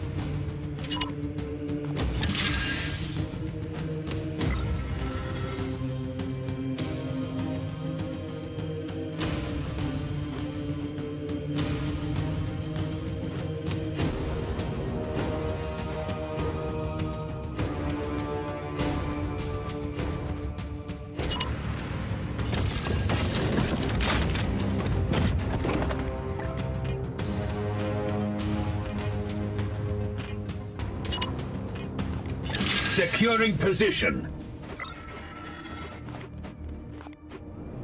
Has this guy got hard cover there? I feel like he's got hard cover, right? They shall not pass. All right.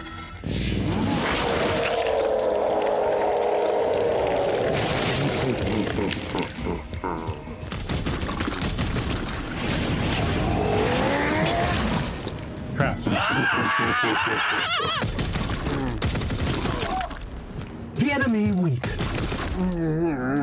Eat this!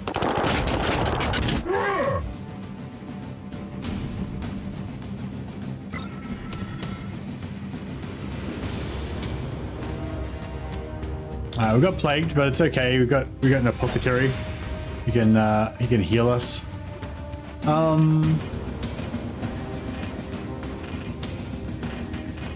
At your service.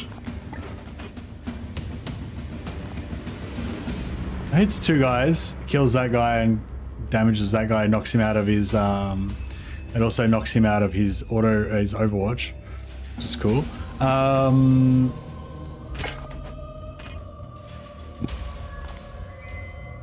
5 damage over, so he's gonna have 3 hit points left. I'm here to serve. Yeah. At your service. Can't hit, yeah, we can't hurt him. I'm just worried he might get blown back out of range, but I don't think that really matters.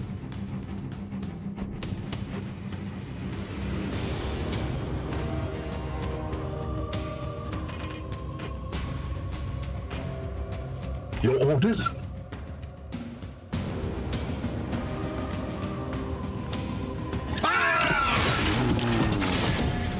Mercy in death. Nice. Your command?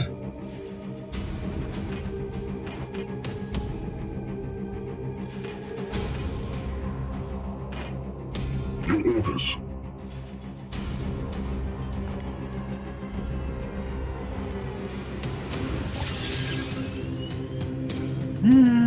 Like, if we get the force strike, that's good. Standing ready. I am here to serve. This guy's got another chapter. We'll save that. Standing ready. Ruins. At your command. Yes, Commander.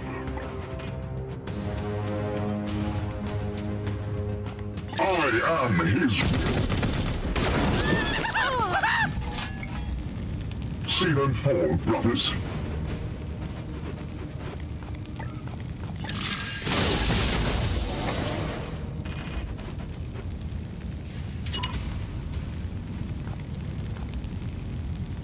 Should have force strike this guy first, really.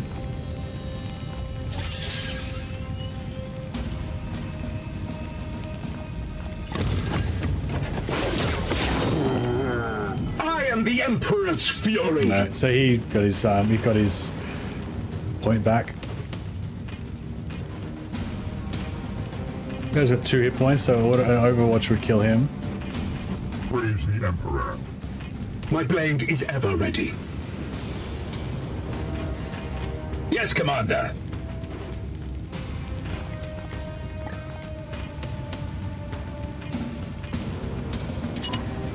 In an instant.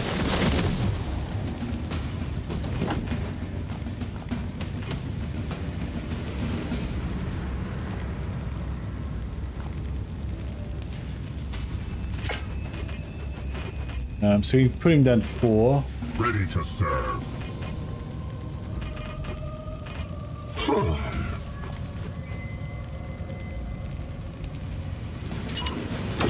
Strive. If you do healing doesn't get rid of plague, does it? You need like a different ability to do that.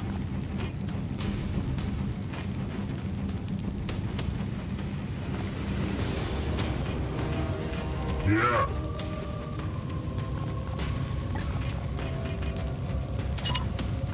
Now, brother.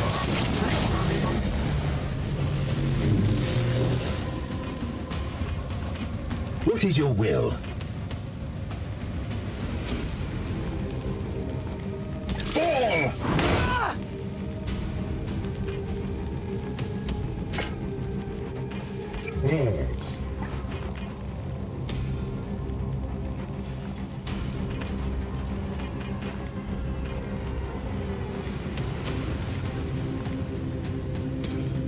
He's gonna support fire and kill him.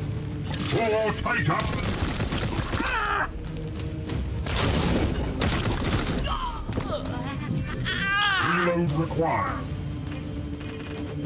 Oh, who got the XP? So, oh, you don't get willpower back from, Storm! You don't get willpower back from those. I am here to serve. Armed and ready.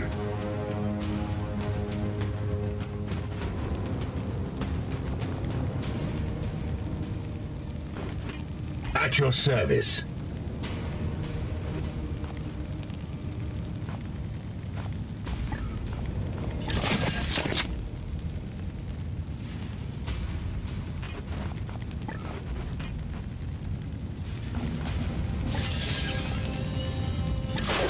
Drop this guy. Need the purify keyword on there. Thanks English, yeah. Purify, yeah. Medicaid servo skulls do it, but Nothicarium doesn't. Okay, nice. Yeah, I think this guy we can just overwatch him, right?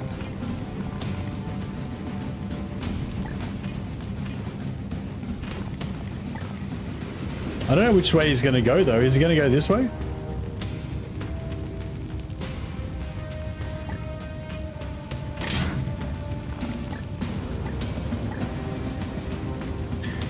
They only strike for 1 damage, so I'm just gonna shield.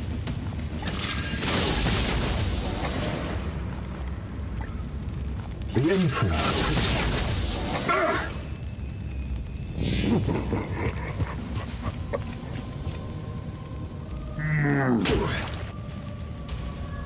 Weak.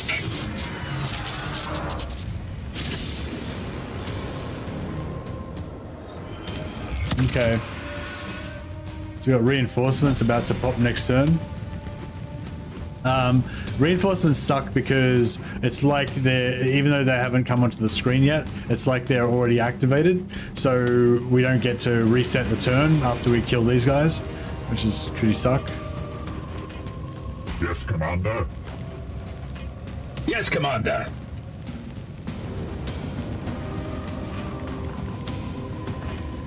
The Emperor lights our path.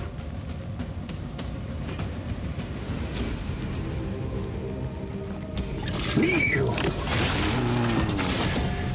We slay the darkness.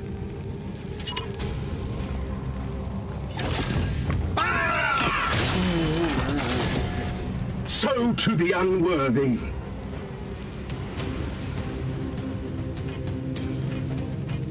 Your orders. I think we can just stand out in the open, can't we?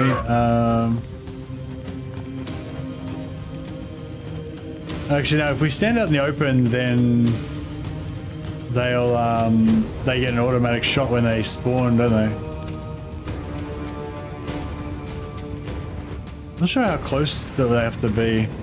I am here to serve.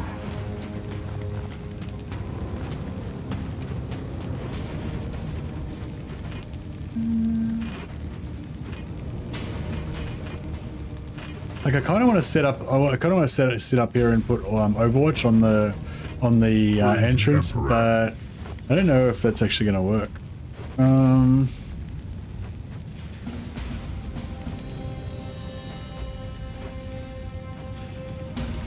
We might be better off just waiting for them to come.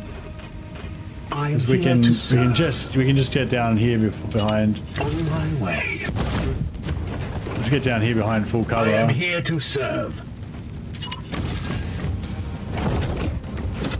Yeah, that might be the way to go.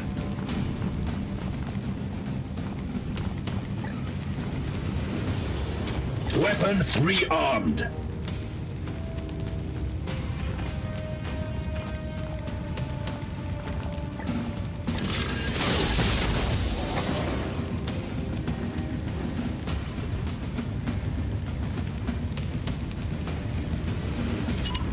Yes, Commander. I have sanctified my realms. Wards enhanced. On the way. The angels shield. All right.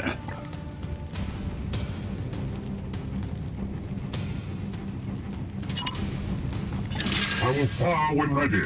I think that's the last turn of Plague, so he won't take any more damage and he can heal himself potentially and stuff. The enemy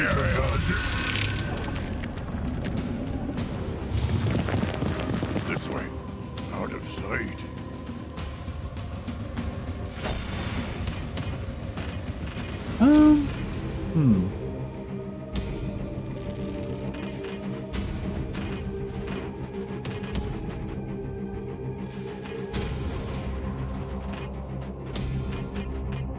What is your will? I kind of want to jump. Oh, I kind of want to just teleport straight in there, throw a heap of grenades everywhere, and yeah.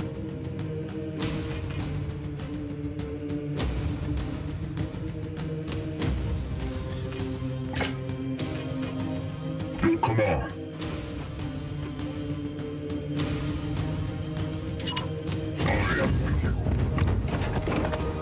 Let's rock.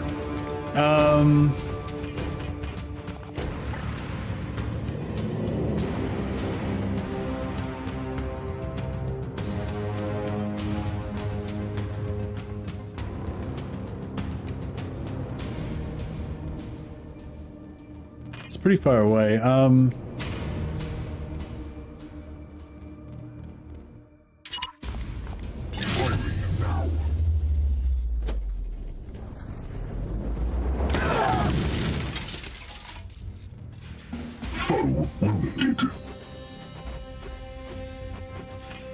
Standing ready.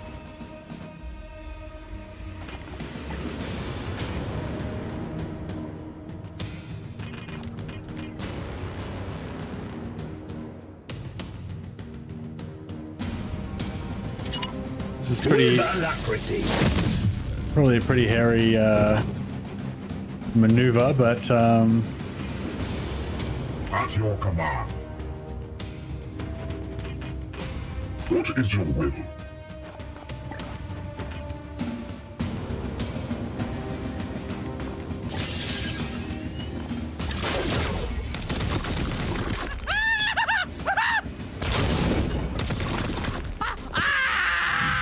all right. He was chosen. How many,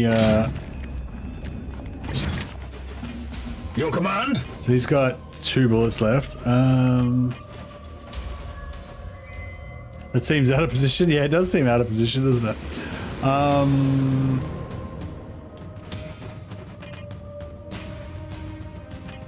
Here. As you will. Storm.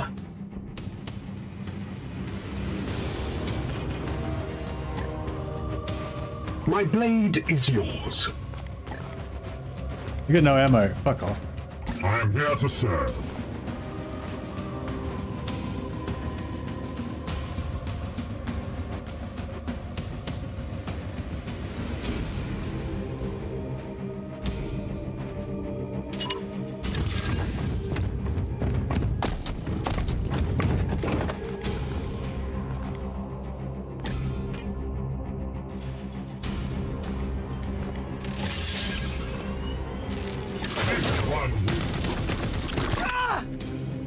The warp resists my will. Oh, you can only do support fire once per turn by default. I forgot.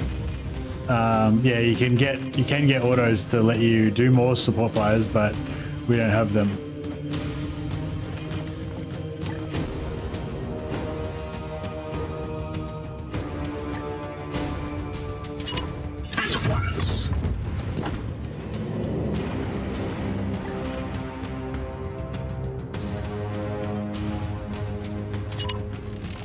Feel my wrath.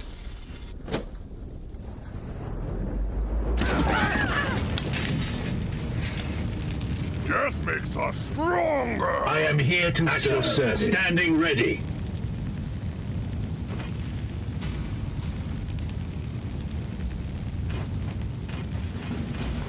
I'm getting low on grenades.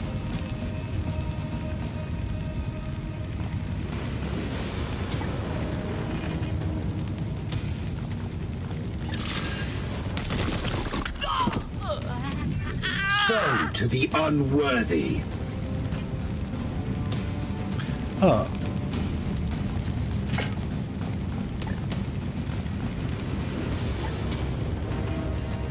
Oh, cool.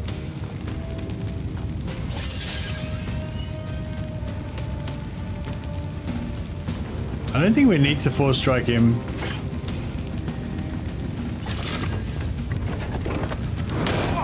We might take 1 damage if he moves away. I mean, if he, yeah, melees us. Yeah, we got him. We got him. All right, nice. Handled. The Emperor protects. Advancing. Yes, Commander.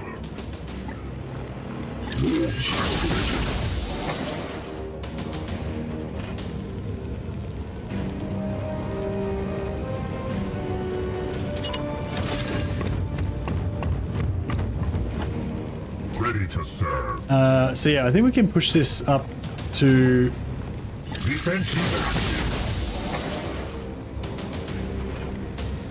Does Aegis? I thought Aegis moved it up as well, doesn't it? Oh, maybe not. I don't know. Whatever.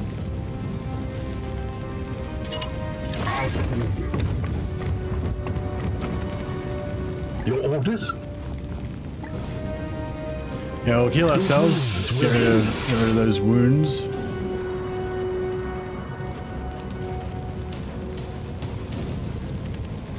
Yeah, I think we're blocked from that direction, so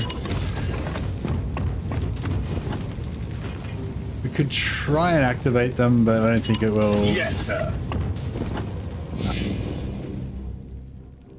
All right, cool.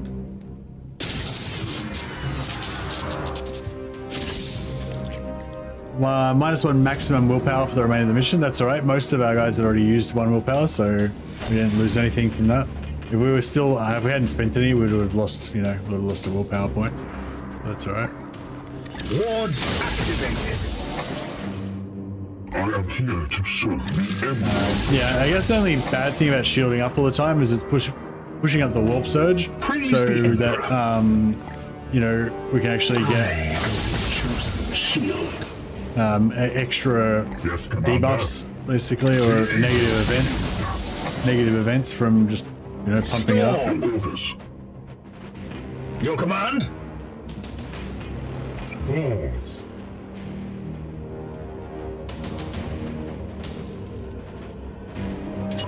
Yes, sir. Your command.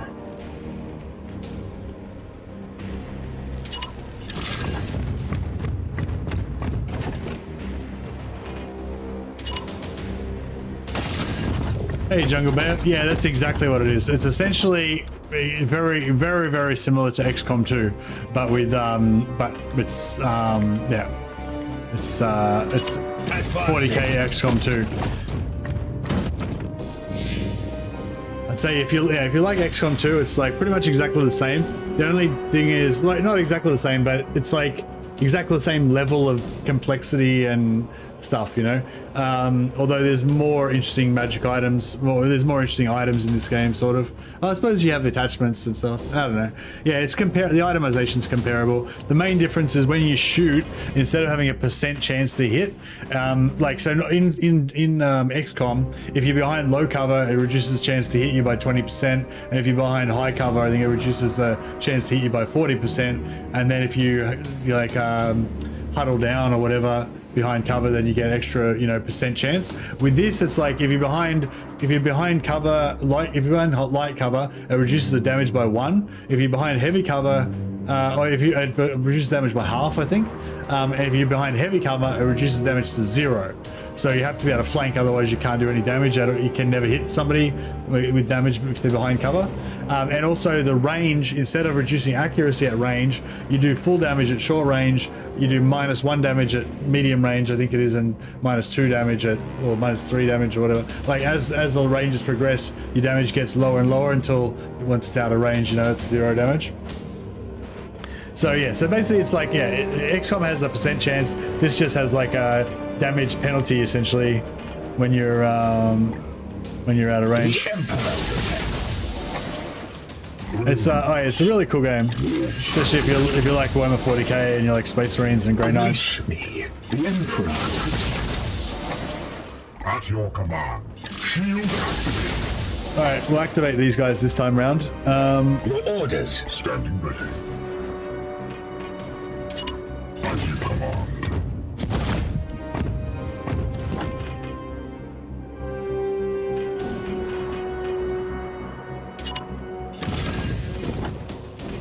Yeah.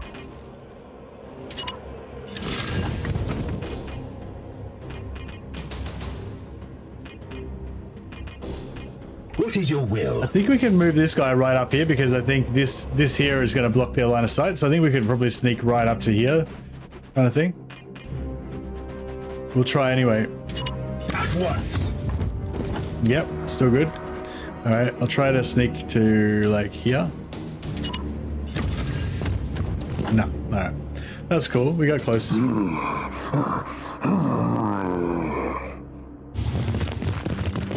Cannot see us. I see the foe. All right, so I think we want to. This is kind of good actually, because we kind of want to kill these guys before that guy.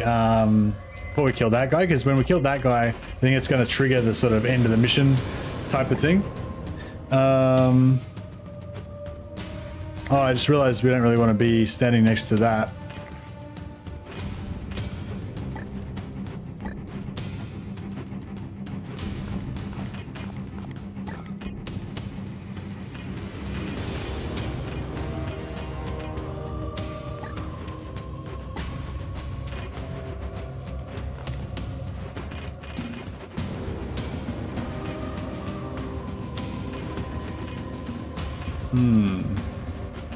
No. Let's go quickly.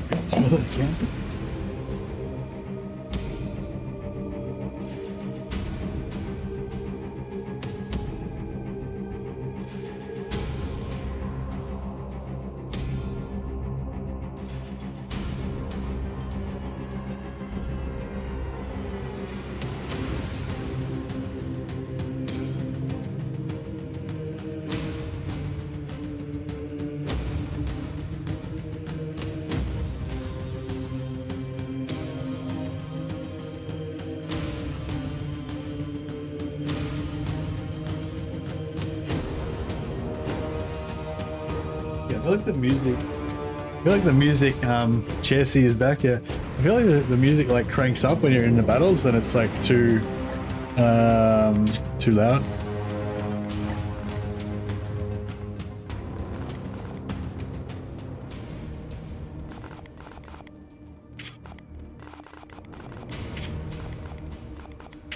No, maybe that's a bit better. Yeah, I don't really want to be this close now, in retrospect.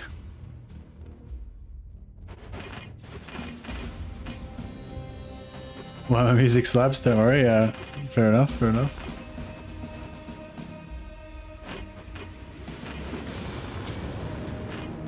I'm not sure if he's got vision on these guys or not. Actually, I can tell by this, can't I? No, he doesn't have vision.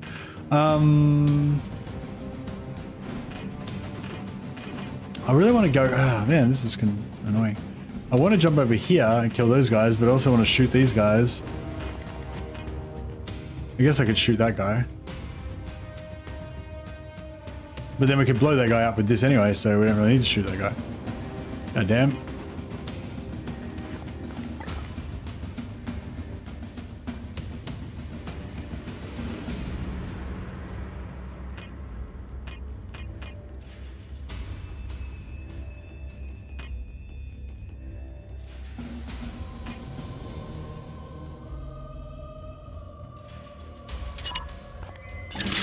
It is a nasty grenade spot, except this guy's standing inside the area. So this guy's standing inside the area of effect, so I don't really want to, you know.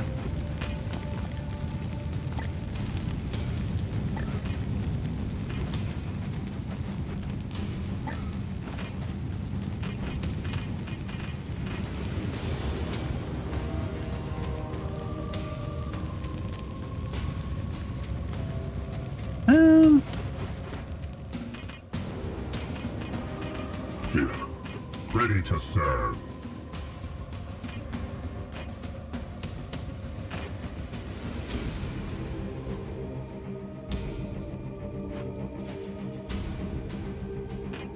At your service.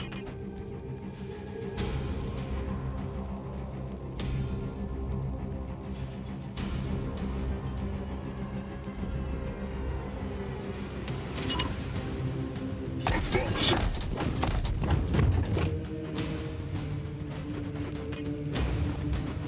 What is your will? Praise the Emperor. Won't harvest any gene seeds today? No, probably not. I mean, I hope not.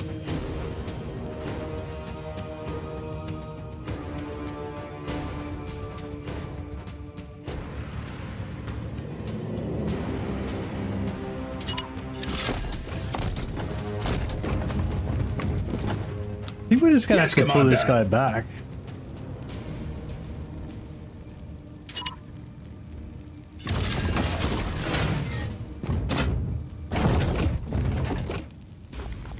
I am here to serve. The Emperor likes Yes, our Commander. path.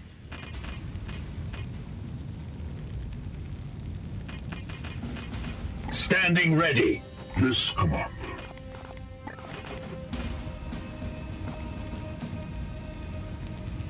How come it doesn't hit that guy? Here. Balls.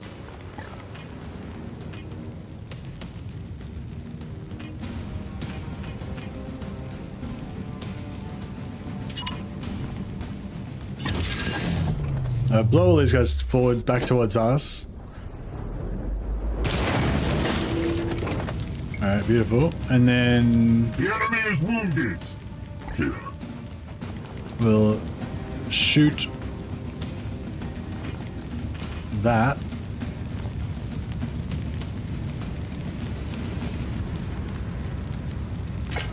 Your orders? Your orders.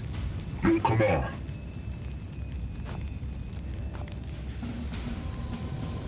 We got two shots.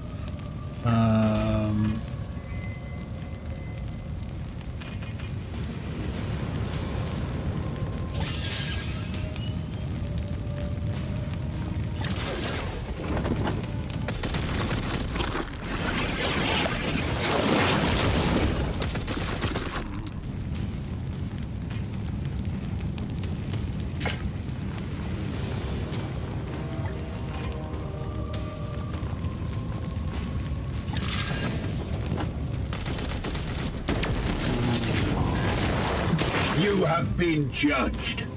Judged like a motherfucker. Standing ready.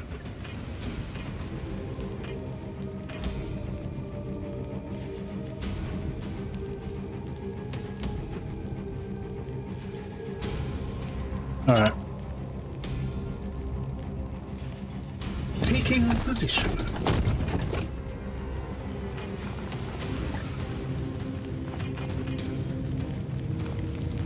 Denounce.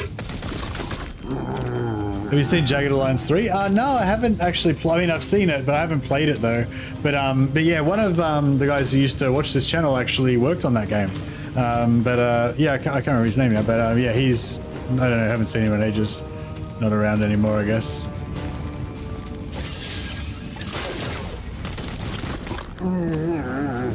All right. I think we're relatively okay. I don't know if I should bother putting Overwatch on or just reload and hunker down. Yeah, we got cover. We'll just chill. Wait for him. Jagged Alliance looks super interesting. Yeah, it sounded cool. Oh, that guy's on fire. Fight from here. Foe wounded. They will not see me here.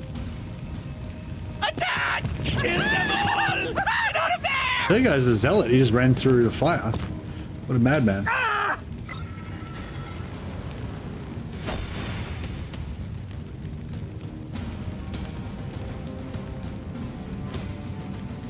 Your orders. Unleash me. I am here to serve.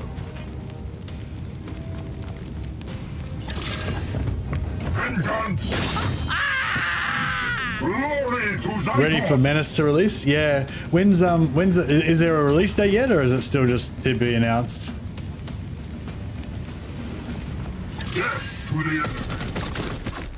Menace is like 3D Battle Brothers in space.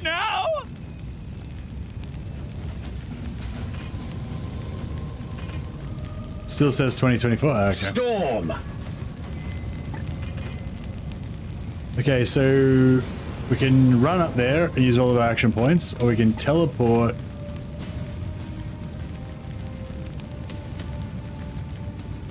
Actually, we can honor the chapter. But you can pre-honor the chapter, can't you? So you can go over maximum action points.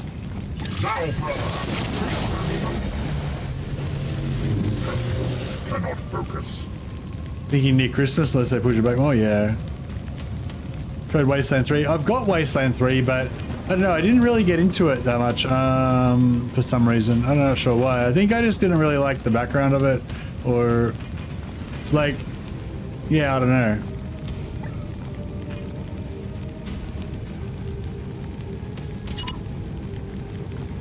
Gliding through the wall. Alright, I'm just gonna keep hitting this guy until hopefully we get a crit.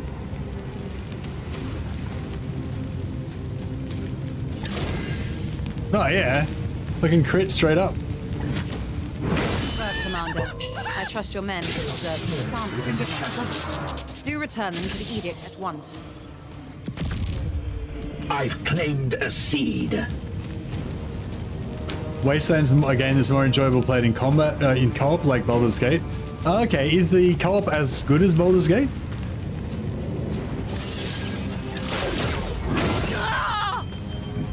We slay the darkness. Oh, so we only got, there's only one. Okay, I was expecting 3 of these guys to spawn. It's only 1. Do they go easy on you for this first one? What is your will? What is your will?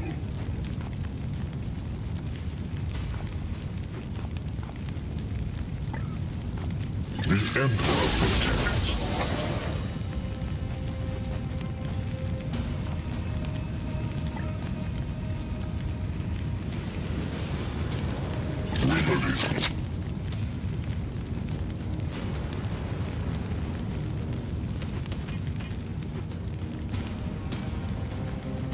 I don't know if I should stick, yeah, no, I'll just move up. I was gonna say, I was gonna put an Overwatch, but I doubt they'll move into it from there.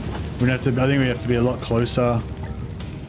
I am the chosen shield. I am here to serve.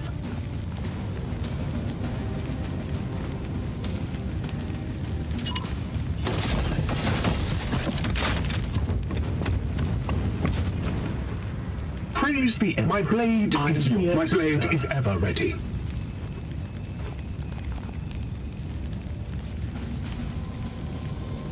It was shielded. Reload.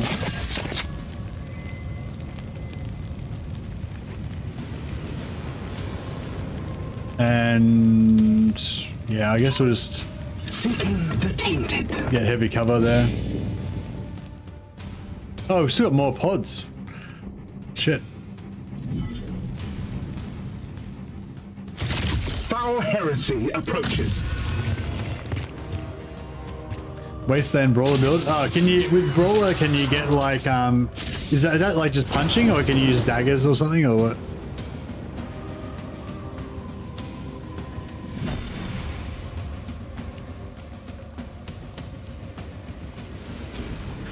Did we actually get poisoned there, or no? No, he didn't get poisoned. Okay, cool. But if we move, we'll get poisoned, right?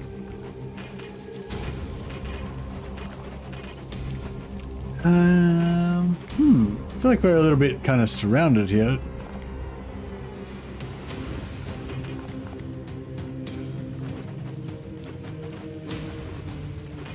At your service.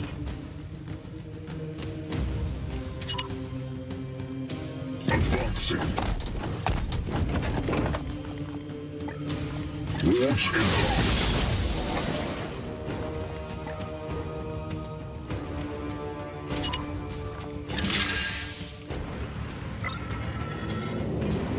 is the Emperor?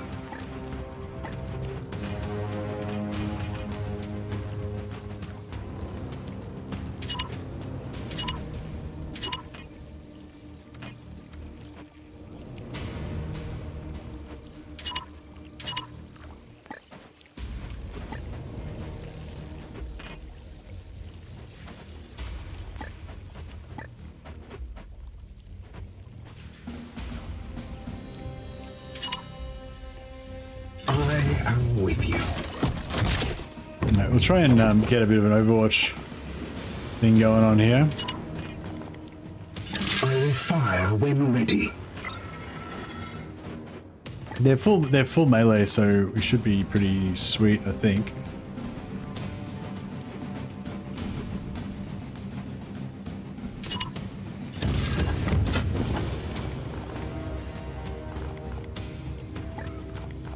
Hordes in hunt.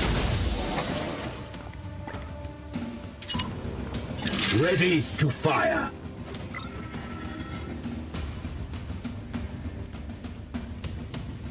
You played 50 hours of co-op.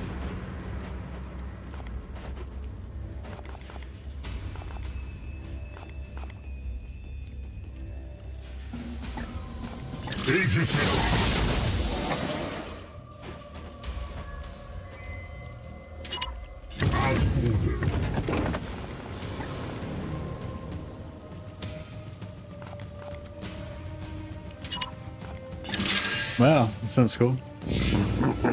But yeah, I feel like games like this sort of suit more than story, like text-heavy story games.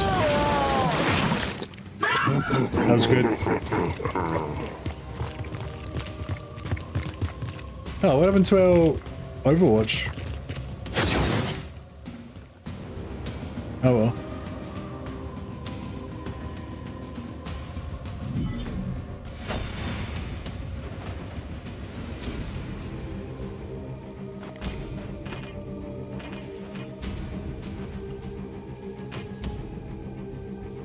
Yes, Commander. At your command. Aye, sir.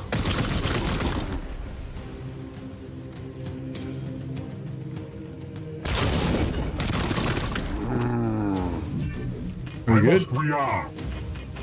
What is your will?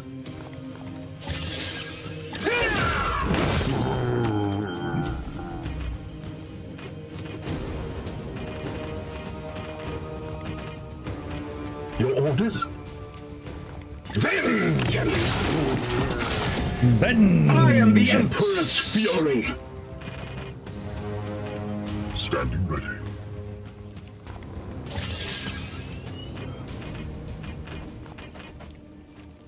Who needs more XP? He's not going to make a level. 107 out of 20. Yeah, he'll probably level up regardless.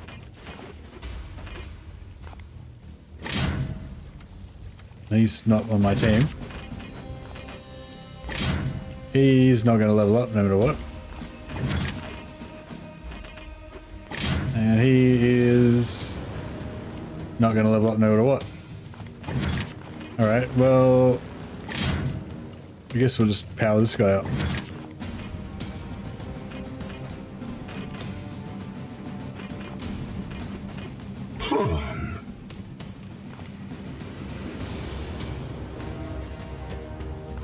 Actually, if we power this one, there's a chance you might get a crit. Nice. I am the Emperor's fury.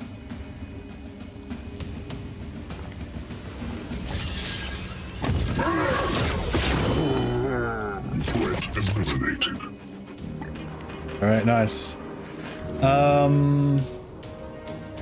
Call for extraction 1 turn. The 1 turn is this turn, right? So basically, we've just basically won already. Yes, sir. I think we're done, but I'll just cheer it up. Just in case.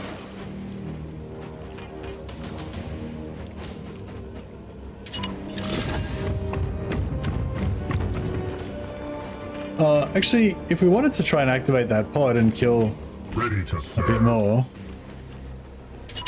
Yes, sir. I suppose we could. I am here to serve.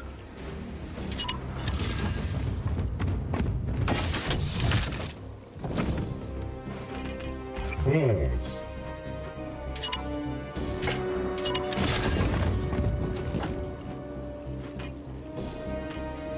My blade is yours.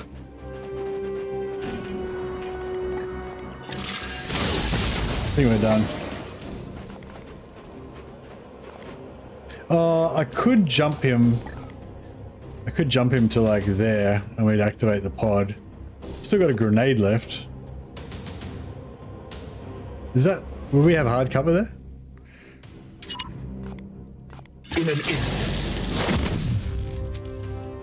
Question for everyone. What's your favorite Space Marine chapter? I have a lot of favorite. I mean, I just love the richness and variety, you know, so I have a lot of favorites, but for me personally, probably Imperial Fists, because my first, like, because I read the OG Space Marine novel, which was about the Imperial Fist, but their backgrounds all changed now anyway, but yeah, I always like the Imperial Fists. Oh, I like the more low-key chapters.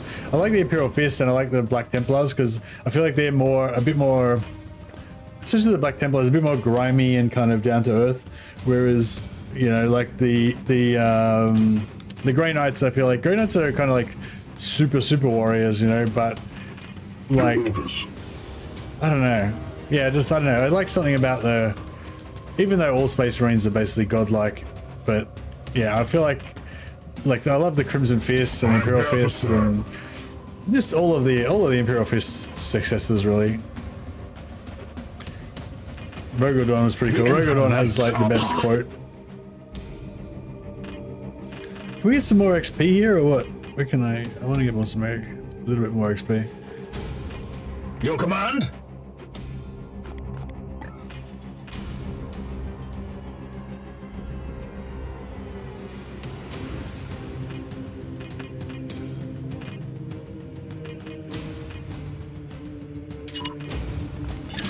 Titan. Raven Guard. The Raven Guard do look really cool, I gotta admit. The black and white looks awesome, and the whole kind of claws and wings vibe. Yes, Commander.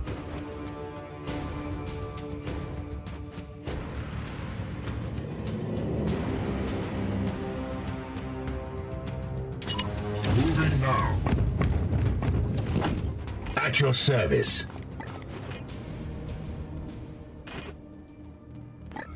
Praise the Emperor. Your orders. Relentless.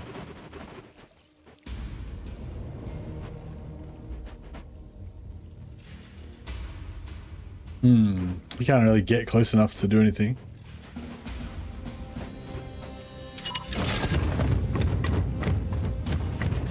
Here.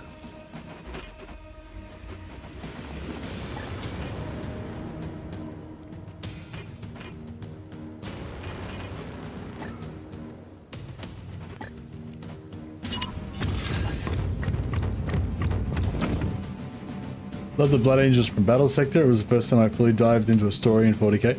I read one of the Blood Angels novels, and it was pretty cool. Serve. Like, just they were really like kind of noble and heroic and stuff. And yeah, I thought they were pretty cool. Your command?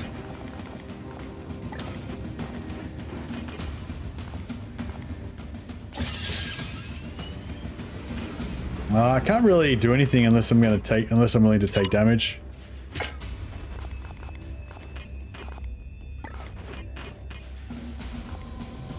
Should have popped that earlier, maybe.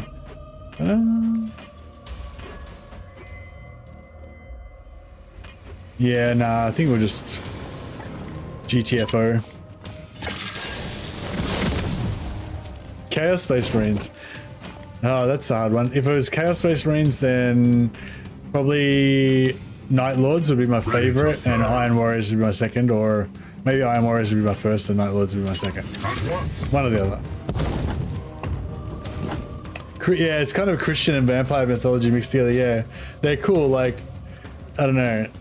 Yeah, it's hard to describe, but yeah. Also, I love Blood Angels because they were like the OG.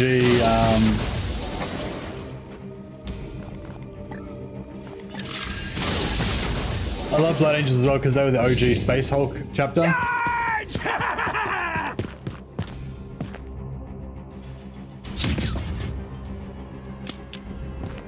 We ain't gonna be around. We ain't gonna be around for that to go off. Yeah, I love the original Space Hulk and stuff.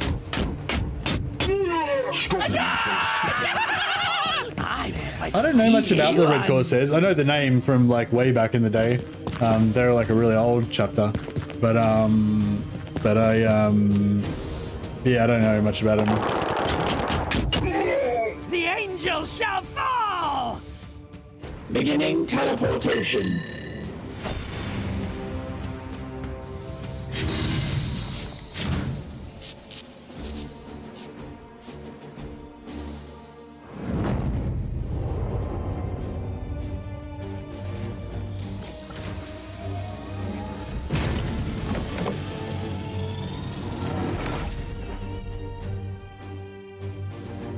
All right. Thousand Suns. I never got into the Thousand Suns. Too like magical and too like a bunch of magical wizard dudes for me. Not Space Marine enough. I felt like they were too much like, yeah, the Thousand Suns are too much like a bunch of like aesthetic monk type dudes, you know, or something. I feel like they're not like the proper battle monks like the rest of the Space Marines. Just my personal thing. If you dig that, then that's fine. But yeah. You can select as many rewards as you like. Unspent requisition can be used after future missions or at the next Grandmaster's report.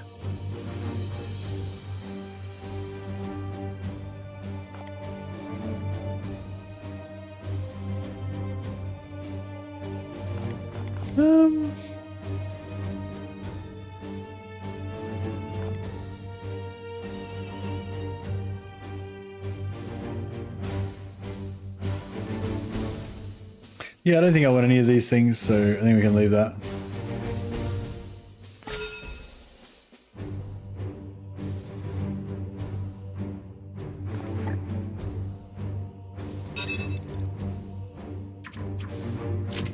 Samael Han.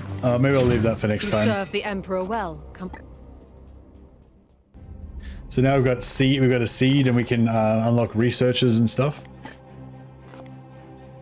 I don't think, well, we don't get to unlock it, but, you know, she's going to start researching stuff, which is cool. We've got 3 requisition already. And, yeah, we may be able to get there, maybe. So it says no, but I reckon maybe if we drop our prognosticar there, we might be able to make it. Anyway, guys, yeah, that's it for me. I'm half an hour over time already, but yeah. Thanks so much for all the support and, you know, all the gifted memberships and super chats and stuff. You guys are amazing, and yeah, I'm glad that you guys were enthusiastic about the Chaos Gate. I've been kind of wanting an excuse to play it, but I just couldn't quite think of a good reason, you know. So yeah, thanks Clock Monkey for coming up with that for me. All right, I'll see if I can. Well, I guess there's not going to be anyone playing Chaos Gate. I can try and see if there's anyone to host. Benji's been waiting for the Chaos Gate stream. Finally got there for you, buddy.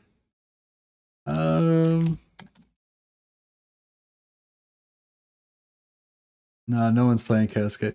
Isn't it so weird? I find it so weird that like YouTube is like everyone in the world. There's like the entire population of the Earth, and there's not like a single person streaming Chaos Gate. Like, I don't know, like how can that be? How can that be? Surely there's like one other dude that loves Chaos Gate who's playing it right now, you know? I mean, I guess there is, but they're just not streaming it, but still. Good night, guys. Yeah, no, it is a great game. Yeah, I don't know. There's no one playing Chaos Gate on YouTube. I'll check Twitch, see if there's someone on Twitch.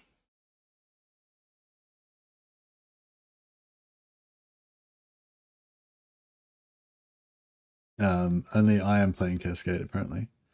I thought there was a few people playing it earlier, but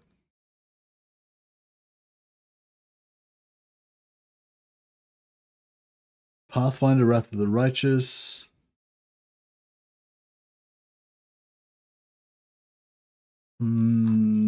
Yeah, I don't know.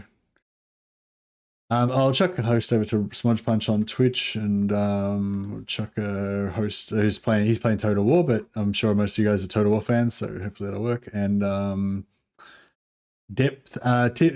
Teapot Tom is playing Count Noctilus, so I'll chuck that over there. All right, guys, have a good one. Appreciate y'all. Thanks.